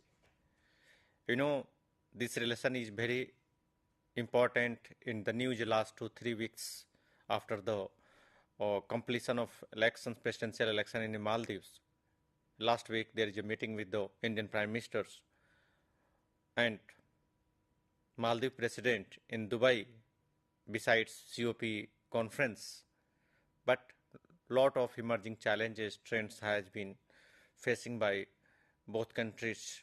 There is some question for security concerns, whatever the announcement by the Maldives, new Republic of Maldives, new elected president, Mohammed Meju, that campaigns, hold elections, his party elections based on, he won the elections, but his party outing India. That was the prime campaign for presidential elections in Maldives for this president. Let's see what is the reason why this is important today, what is the relevance today. You know, Republic of Maldives is a very beautiful island. It is the island of 1200, it is the state of 1200 islands. So let's see what is the geographical importance of the Maldives in today's international relations, global politics in the context of the India's foreign policy, especially India's neighborhood policy. If you look at India's neighborhood policy, it is the one of the component of India's foreign policy. This is the meeting seen last week in Dubai besides COP conference. President Mohammed Meju and then Indian Prime Minister Mr. Modi there. But within the meetings, within the hours of the meetings, Maldives President declares India agreed to withdraw military personnel from the Maldives. Before the Dubai meetings with the Prime Minister, one delegation led by Union Cabinet Minister to meet new elected President of Maldives to discuss various agreements, new trends, challenges for India's Maldives relations. If we look at geographical conditions, that is very important for India's security concerns, geopolitics. The second side of the story, this president is the pro-China. That's why if you look at Indian Oceans, Lakshadweep, Tamil Nadu, that is the cities of India, the Malay is there near to the Indian Oceans. That's why the security concerns, especially the maritime security and the geopolitics, that's matter for priority for India's foreign policies, how to maintain cordial relations, friendly relations with the Malay, especially after the election of new regimes. That is whole idea of his election campaign was the outing India. So situation is not easy for India to handling there. If you look at the geographical conditions, situated in the central Indian Oceans, barely 17 nautical miles from the Minicoy in the Lakshadweep and around 300 nautical miles from India's west coast. Starting from the commercial sea lanes from the east and the west, it is a beautiful island, the great strategic importance for India, close tie with the Malay. New elected Prime Minister President Mohammad Miju, India the outstand.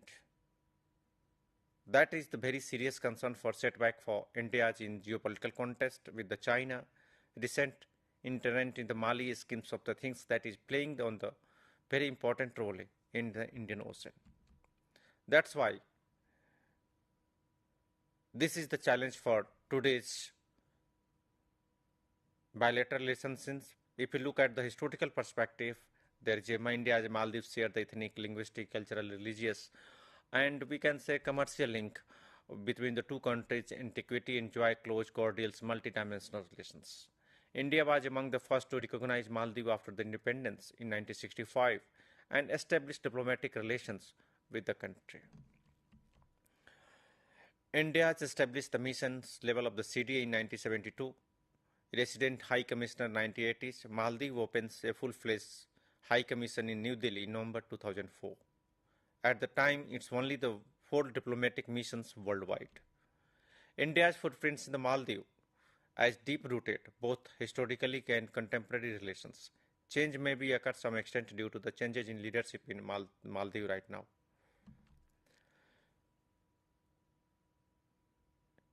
That's why I reference last week meeting with the Indian Prime Ministers with the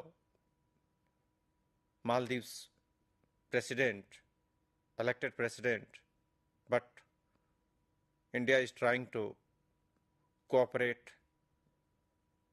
solve the whatever the problems. If you look at India's neighborhood policy, we know after the independence, the trajectory we always maintain the good relation with the neighbors, trying to maintain, doesn't matter the South Asian, Indian subcontinent neighbors or other neighbors, extended neighbors. So basic principle is there the peaceful coexistence. India's global image going to change the post-1991s after the end of the Cold War. India is moving towards the leading power in international politics as an emerging economy. That's why this relations is, especially neighborhood relation, is important for India's cooperations in the multidimensional approaches to maintain good relation with the neighboring countries, almost all neighboring countries, especially Indian subcontinent.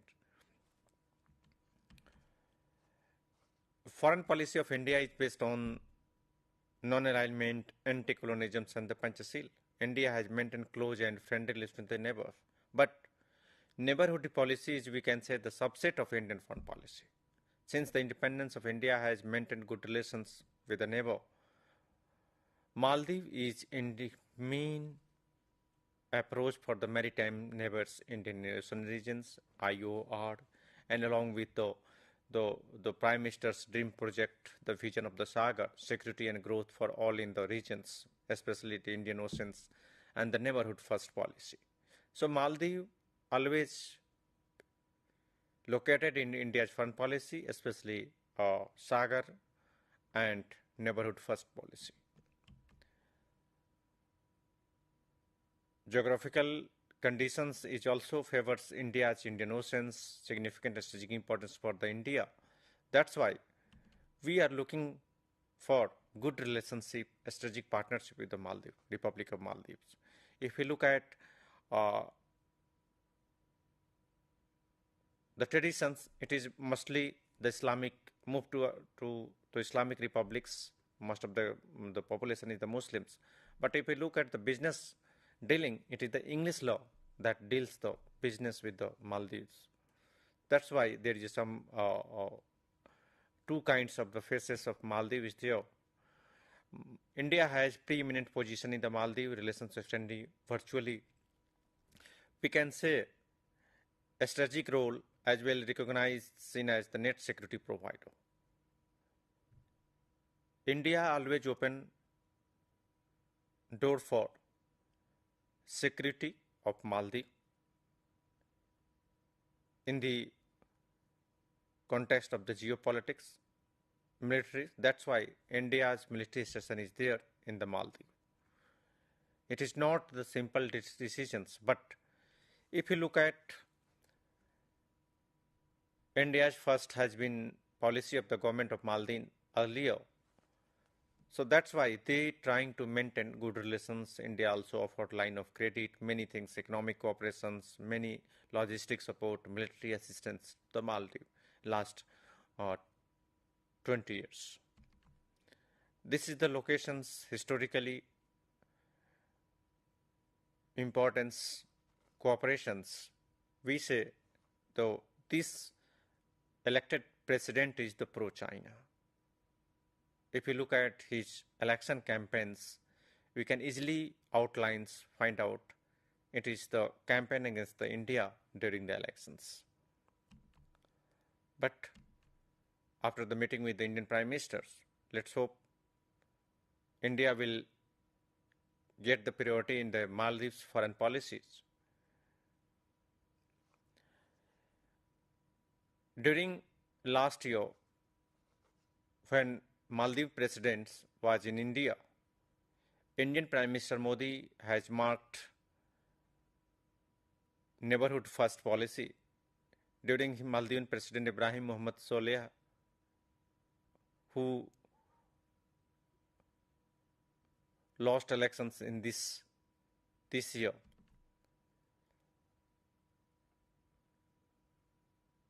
but whatever the strength, it is the nation-state relations. That's matter for development of any countries, which important for geopolitical concerns as the security concerns. We can say Maldives is the least developed countries, a small island state with their inherent vulnerabilities and associated with difficulties. But it is the leading climate change, containment of climate change challenges in the era of globalization in 21st century.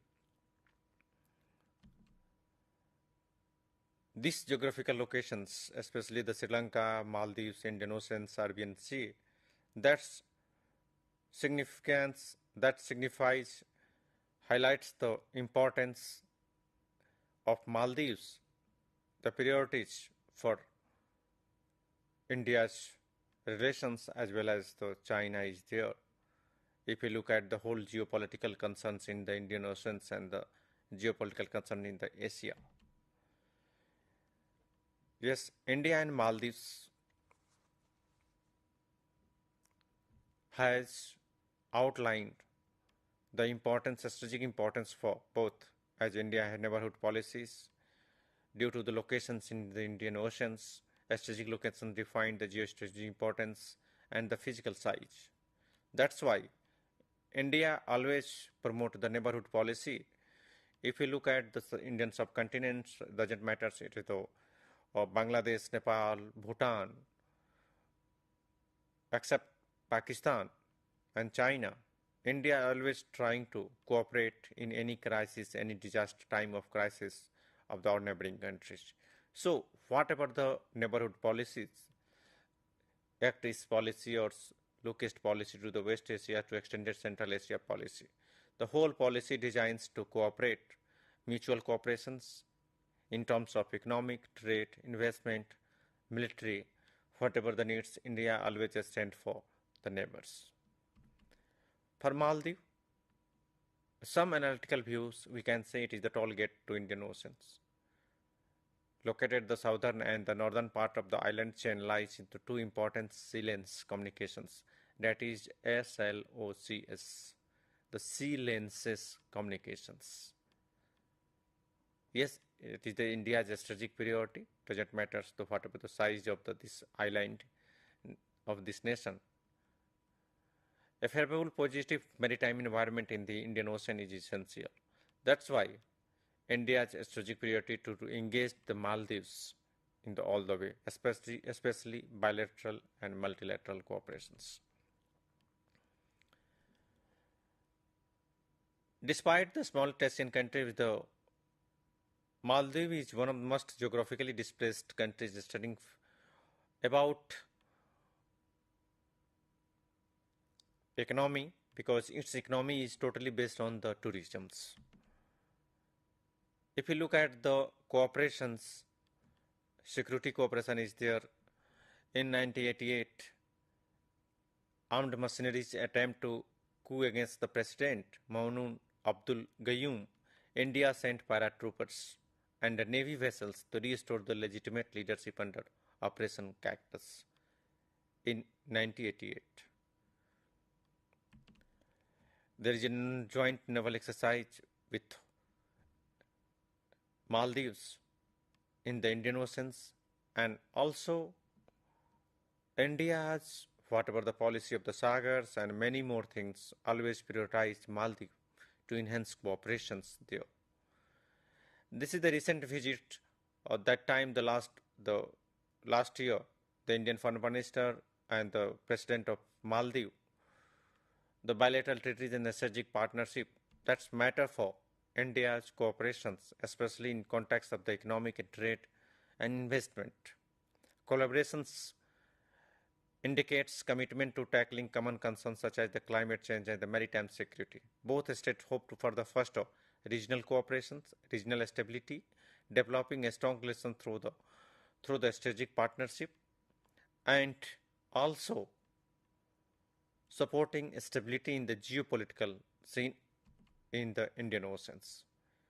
So yes, security partnership is important. Defense cooperation, action to joint exercise, Eco-Verin, Dosti, Ekta, Operation Shield, that was started in 2021. So there is a military agreement and also the strategic partnership beyond the partnership beyond the agreements. There is a military exercise there. India provides the largest number of the training opportunities for Maldives National Defense Forces, MNDF, meeting around 74 of the defense training requirement.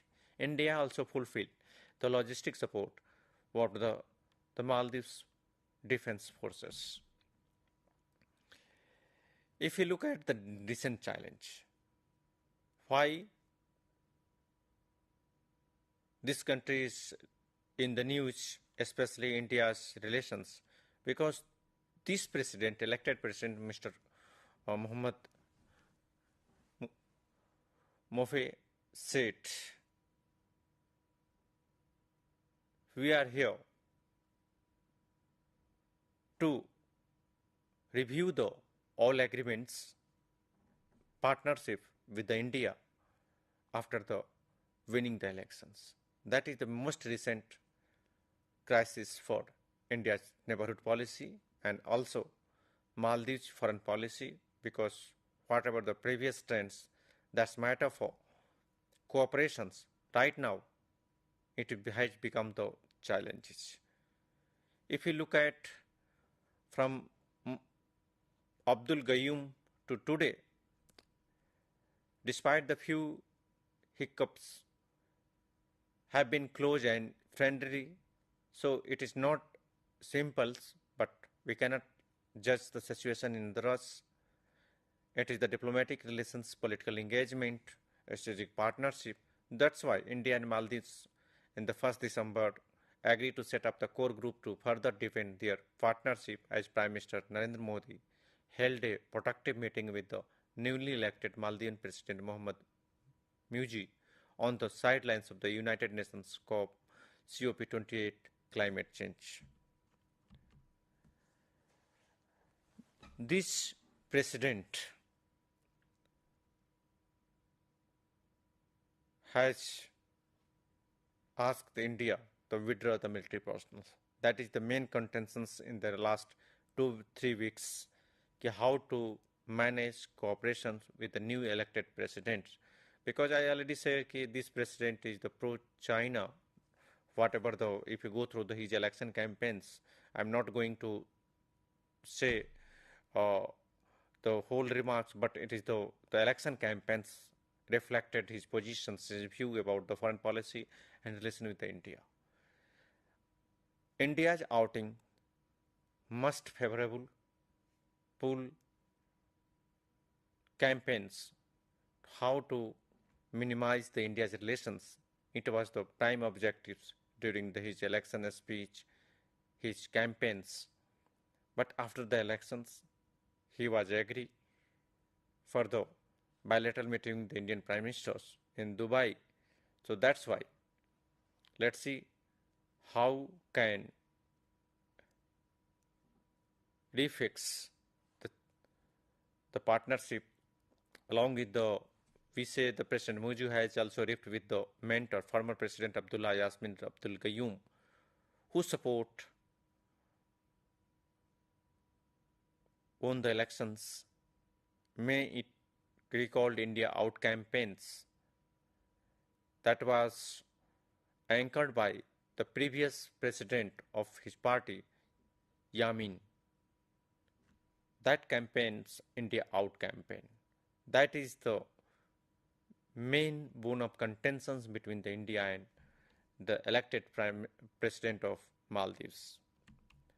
So, India out campaigns, that is the signals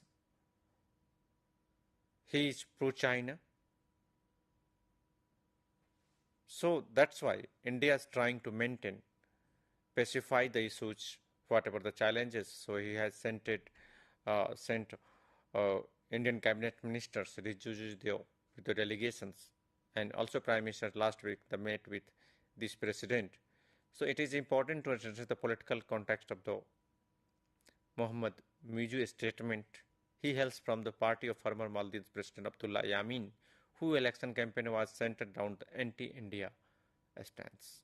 Second, Yasmin pro-China leaning were evident during his tenure. Abdullah Yamin was the pro-China. He supported this elected President Mohammad Muju. That's why this bilateral partnership is important to know in the political perspectives, economic perspectives, and the geopolitical concerns. Why geopolitical concerns? Because the security concern of the Indian maritime security, especially in the Indian Oceans, where India, Maldives, bilateral partnership is underpinned by geographical proximity, historical and cultural ties. If this president will not agree to enhance cooperations, especially from the political perspectives, Muji statements, we can say the gambit of Garner to votes for his party in upcoming elections in the last April. He playing out India card for the political gain. Second, real truth behind current situation is the Maldives. A new government may be forced to straddle the India-China divides. That matters. India out campaigns that signals the degree of cooperations, degree of enhancement of cooperation between the two countries. Despite the facts, it's the very small nations, but the security perspectives of India's Indian Oceans and geopolitics that redefine the cooperation. Second side of the story is there. The China always trying to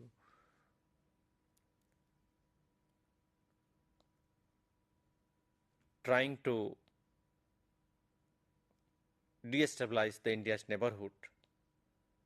In the new concerns, if we look at the China's foreign policy, whatever the pearl of strings and many more things, they trying to give in fundings, pumping the monies for the neighboring countries' leaders who can use as a tools for against the India. But if you look at these meetings, it is fruitful. I hope for the best. The new elected president will understand the importance of India in terms of India as a global power, leading economic power, rising power, how to manage the strategic partnership along with engaging military personals, security concerns, geopolitics, whatever China is trying to throw its neighbor for destabilizations, that is not good for India's security concerns. So all diplomats, India's think tanks, many articles review in the newspapers, they have opinions. India must be stand with India's neighborhood policies, especially maintain the good relation with all the neighbors. Doesn't matter who is the leading the countries, whatever the campaigns to gain the votes, but after the elections, we have to manage partnership for the growth, peaceful, new world order. Thank you.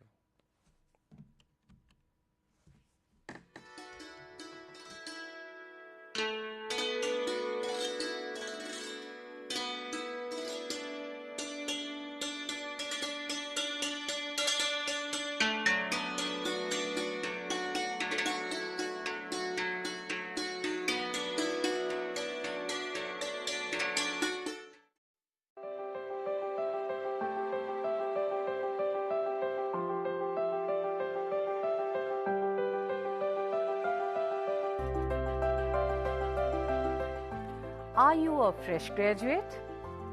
Do you want to fulfill your educational aspiration by pursuing higher education in various interdisciplinary and multidisciplinary areas like environmental science, environment and occupational health, philosophy, sustainability science, folklore and culture studies?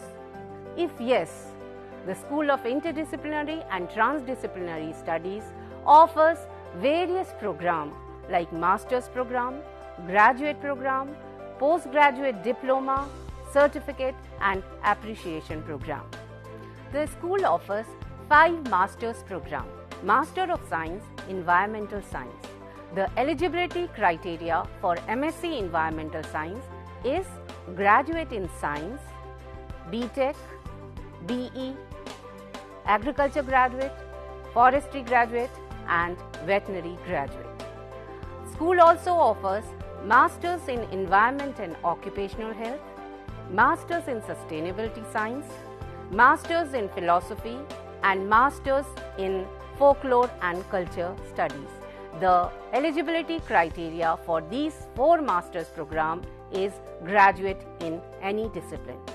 The school also offers various socially relevant and need-based PG Diploma program like PG Diploma in Sustainability Science, PG Diploma in Environment and Occupational Health, PG Diploma in Folklore and Culture Studies and PG Diploma in Migration and Diaspora Studies. The school also offers PG Certificate in Climate Change and Avshist Prabandhan mein Praman Patra. The school also offers 2 doctoral programs, PhD in Environmental Science and PhD in Interdisciplinary and Transdisciplinary Studies. The school offers various innovative technologies and multimedia for providing a very excellent student support system. The study material is of high quality. The learner support is provided through Gyan Darshan, Gyanvani, IRC, Swayam Prabha and Swayam channel of IGNOU. For more detail, please log in to IGNOU website.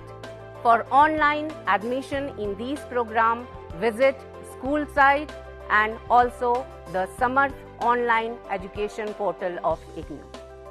So please join these programs and fulfill your educational aspirations.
Hello viewers and welcome to this session today on youth concept and identity.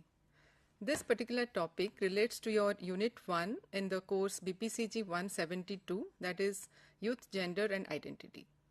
Myself Professor Swati Patra along with my colleague Professor Ritu Sharma, we will be discussing about this topic today, that is youth concept and identity.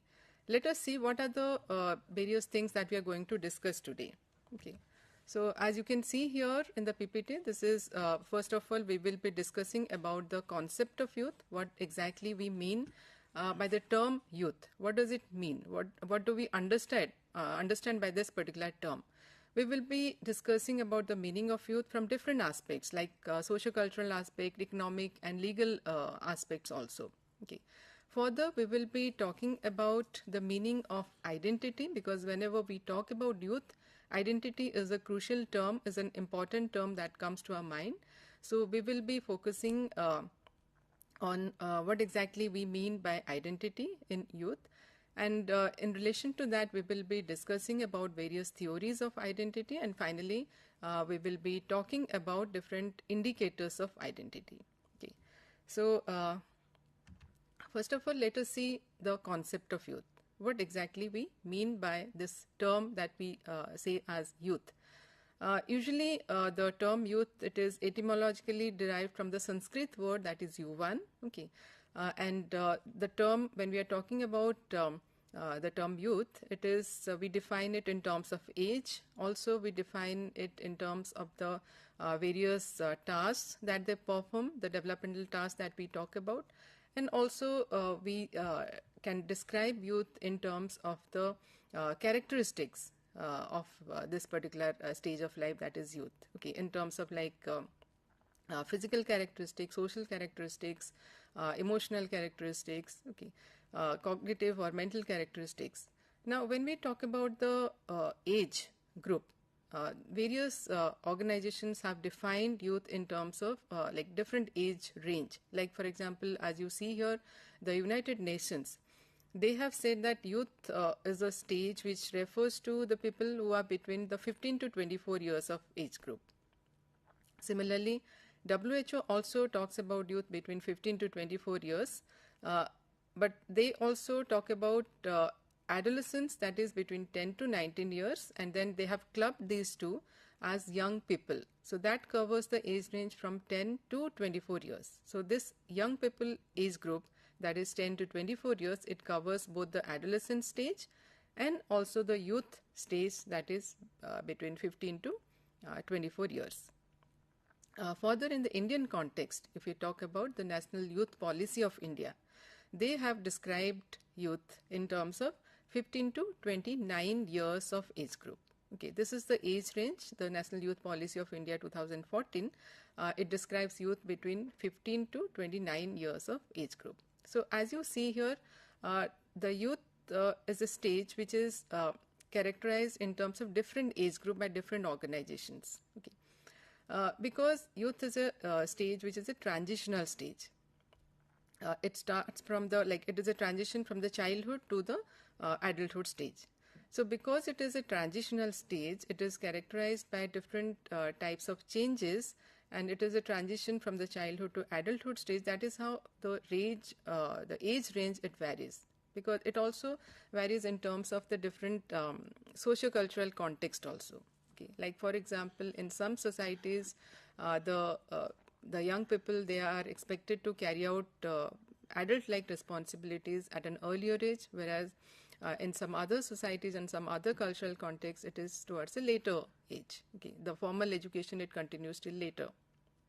So depending on the socio-cultural context, depending on the particular cultural circumstances or the situational, the cultural socio-economic perspective, the youth, how we designate youth, that age range also varies. Okay.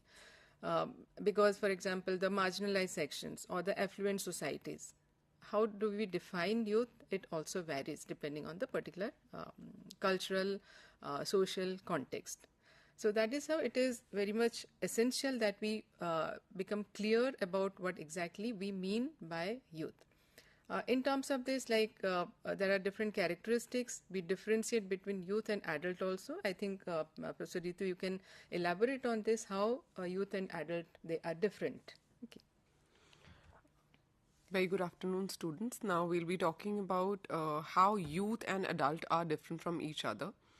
As we can see in the slide, youth is an age which is characterized by, as Professor Swati was also describing, youth is characterized by an age which is, yes, a stage of development, but wherein the person has not entered the age which can be called as an adult. So this is a very middle kind of age wherein, a lot of confusions that youth face. Of course, they are not taken as adult, they are not taken as child, but rather they are considered as youth. So something that they are not called as grown-up people who can take their own decisions. So when you'll find adults to be taking their own decisions, youth in many, and I would say most of the societies, are not allowed to make their decisions. And, they are considered to be someone who is yet to learn, yet to have yet to gain that psychological maturity to be able to take the decisions based on the consequences that they might just face. You can also see that a lot of societies, you will find that, youth is someone who is in search for one's identity. Why am I using the term society? Because in a lot of societies, you will find that by the age an individual enters youth, the so-called youth age, depending on the societal culture, they are expected to take up roles. While in most of the societies, they are not expected to take up roles. Thus, the identity formation is yet happening. It's under progress, as we call it. Looking at the next point in the presentation. Youth are open to new experiences while adults are largely perceived as conformist and having more fixed thought patterns. The experimentation that we look at in youth, they are more open to new experiences. They look forward to trying new things, while adults would want to go for something which is a very, a kind of thing wherein they know what is the output, what is the outcome of the same. Next, ma'am will take it forward. As you were saying, because when we are talking about youth, it is usually the youth are open to new experiences that we say. Okay, and they also talk about we think that they are engaged more in creative expressions. Okay, so that is how when we are talking about youth, it is a stage of possibilities, we can say. It is a stage of possibilities. They are full of different ideas, new ideas, creative ideas. And also at the same time, it is, we also talk about that it is a stage which is full of challenges also. Indeed. Okay. Indeed. Like there are different kinds of challenges they face in terms of like it's a problematic stage, that is the thing that goes. Because on the one hand, they're expected that they move from the childhood stage to the adulthood stage. Yet they're not allowed to take the Yes. decisions. And then they're required to, there are social indicators that we say that they are required to take up, complete their formal education.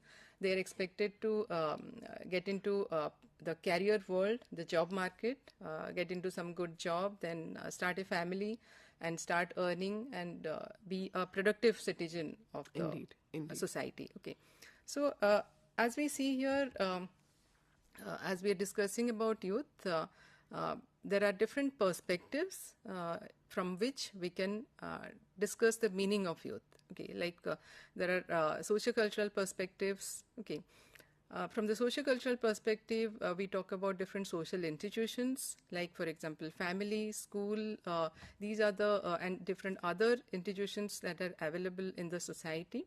How they influence the development of the youth, the characterization of the youth. Okay, so because family, the practices that are they are in the followed in the family system, that are followed in the school system, all these influence the or impact the development of the person in this particular stage. Okay. Similarly, we talk about the different cultural values also, cultural practices which are prevalent. Okay. For example, related to the gender role, gender identity, how girls are brought up in the society, how boys are brought up in the society, how what is our attitude towards the other gender. Okay, so these are the different things that impact the development of the individuals in this particular stage. Okay. There is also historical impact, like the changing political, economic scenarios that are there, that impacts, and also the global events. For example, right now the Israel and the Palestine conflict, or the Ukraine and the Russia conflict, or the war that was there. So all these global events also impact the development of the youth, and that also shapes their identity. Okay. Similarly, there are other aspects also, like we can see here the ecological perspective of Bronfenbrenner. This relates to the social cultural perspective. These are the systems that microsystem, mesosystem, exosystem, macro system, and chronosystem. All these things influence the development of the particular individual in this stage of life. Okay, these relate to the family, like for example, the microsystem, it refers to the family, it refers to the school unit, okay, the unit of school, the unit of family, peer group, neighborhood. All these things impact the development of the youth, the adolescents and the youth.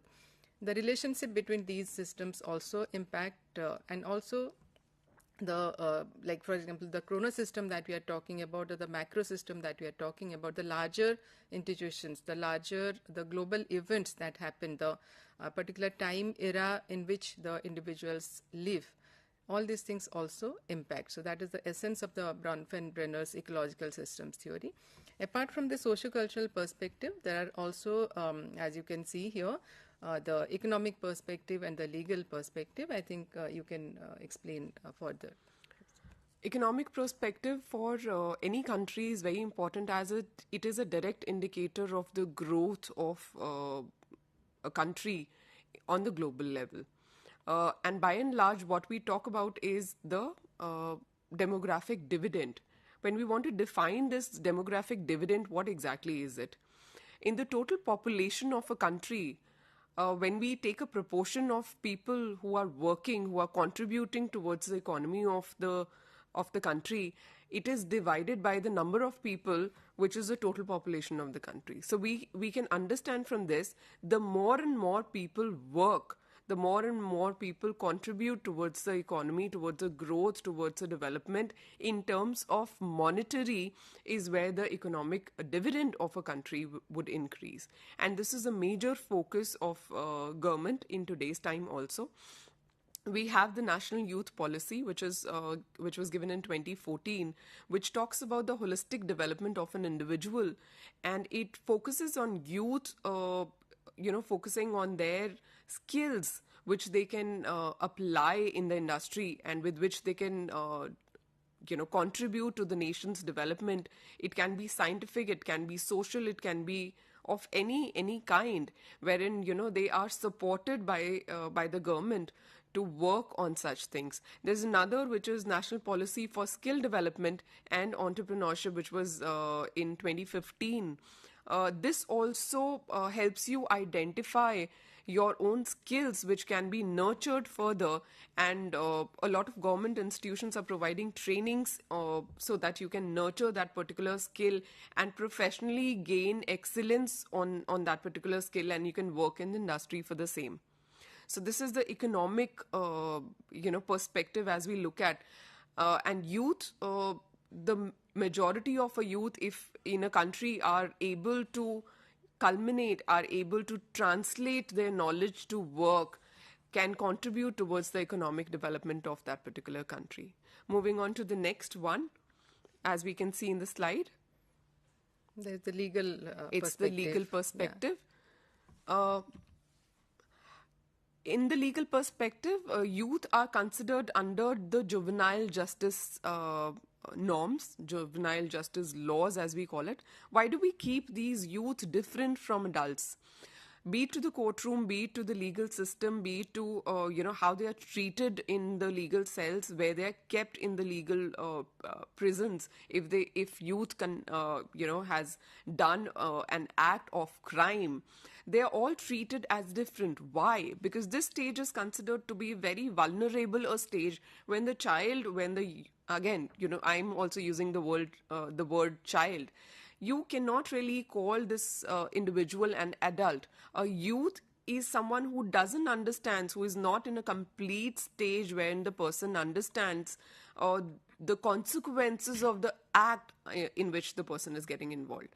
So, considering all these aspects, considering that youth is not psychologically as matured as an adult is, doesn't have that kind of experience, doesn't have that kind of exposure, the legal system supports youth to understand the consequences of what they have done, and there is a correction system which helps these youth to undergo undergo the correction of their behavior, and also understand the consequences of their behavior. So this is the legal system which is there. The next would be... Yeah, so as we are discussing, there are different perspectives from which we can define youth. Yes. And one of the important concept aspects what we talk about when we are discussing youth is the identity. Okay.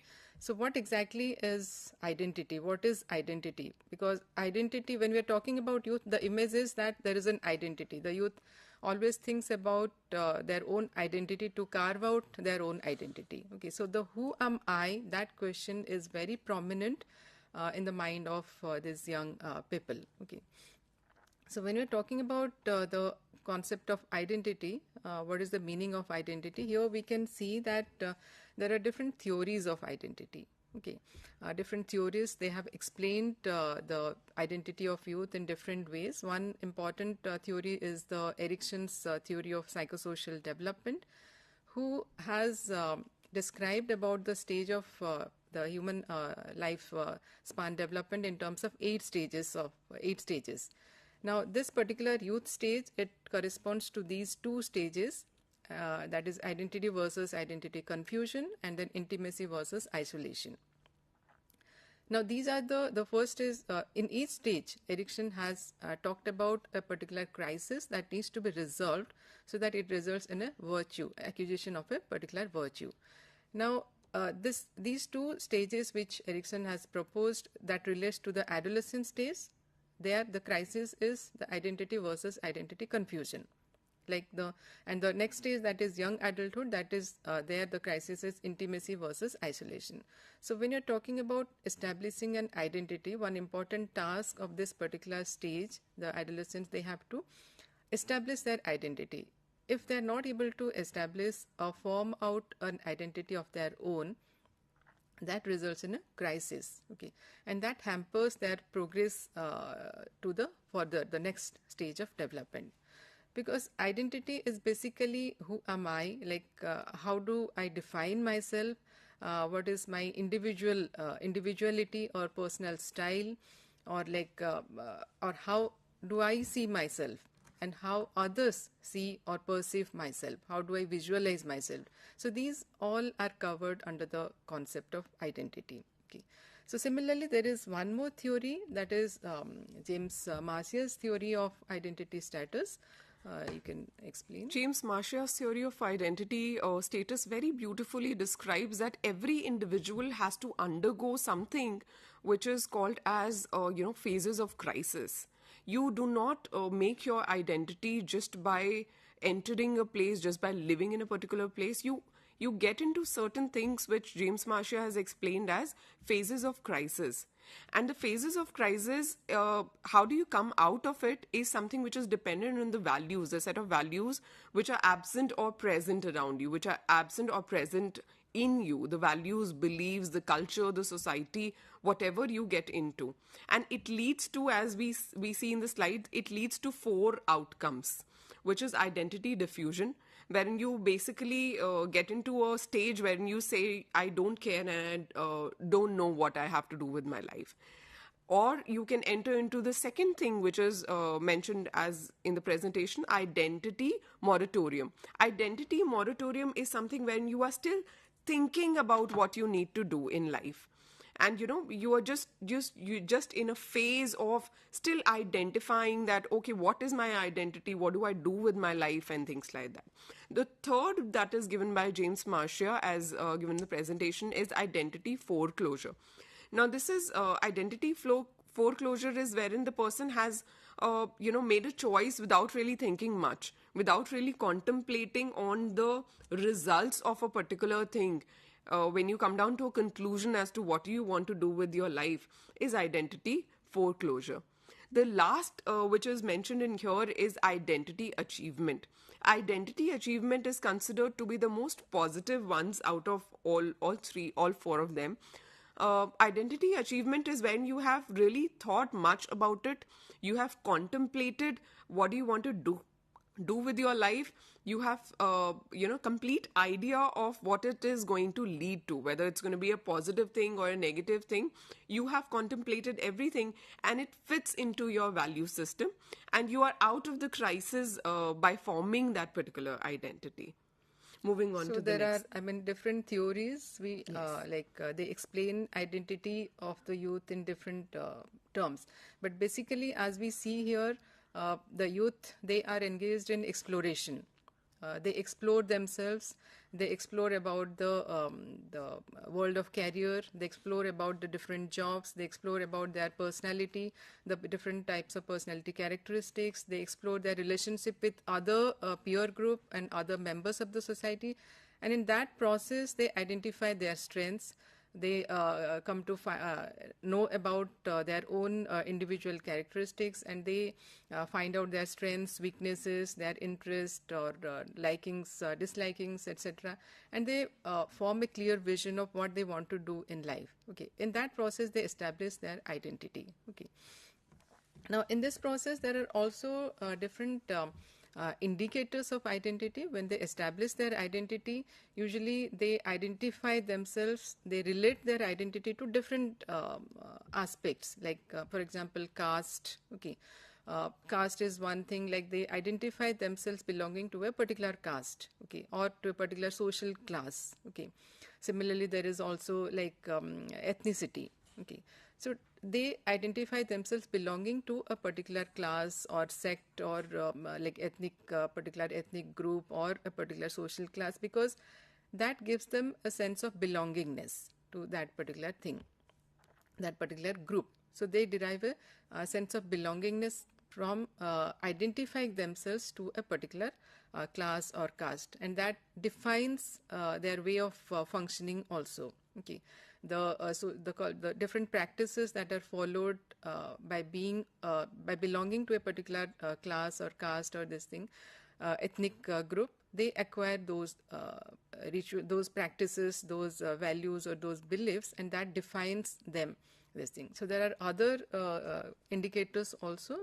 You would like to throw some light quickly? Yes. Now, coming down to identity, now that we have come towards almost towards the closure, so what exactly is your identity? Somebody might just say, okay, my name is Ritu and that's my identity. That's, if I go outside and call out for Ritu, I think there'll be at least 10 people who will stand up and will say, my name is Ritu. So what exactly is your identity? Looking at the entire perspective, whatever described till now, identity is not just Ritu. It is also somebody who has studied psychology. It is also somebody who is teaching psychology. So Ritu, the one who is teaching psychology, the one who has studied psychology, the one who is working with IGNOU, the one who belongs to this particular cultural background, the one whose ethnicity is this, the one whose religion is this. So this whole aspect, this whole, gamut of things is going to describe the Ritu. Similarly with different with dimensions. Swati, yeah. These are various dimensions which describe you as a particular entity. And this is the formation of your identity per se. Now, identity can be multiple also. You need not have just one identity. Now, when I say multiple, it's not really something which you should feel that it's a bad thing. We have multiple identity. I am Professor Ritu at IGNOU. I am Ritu at home, who is also a mother. So I have two identities. When I go home, I can't be teaching. When I come here, I can't be motherly. These are two different identities that I maintain. And I can't mix up the two. And both of the identities best describe me. So this is the way in which all of us have got multiple identities. So there's nothing wrong in it, but of course a lot of things describe our identity based on the work, based on the life that we live, and based on the people around us, based on the roles that you are expected to do, the values, the belief system that you follow.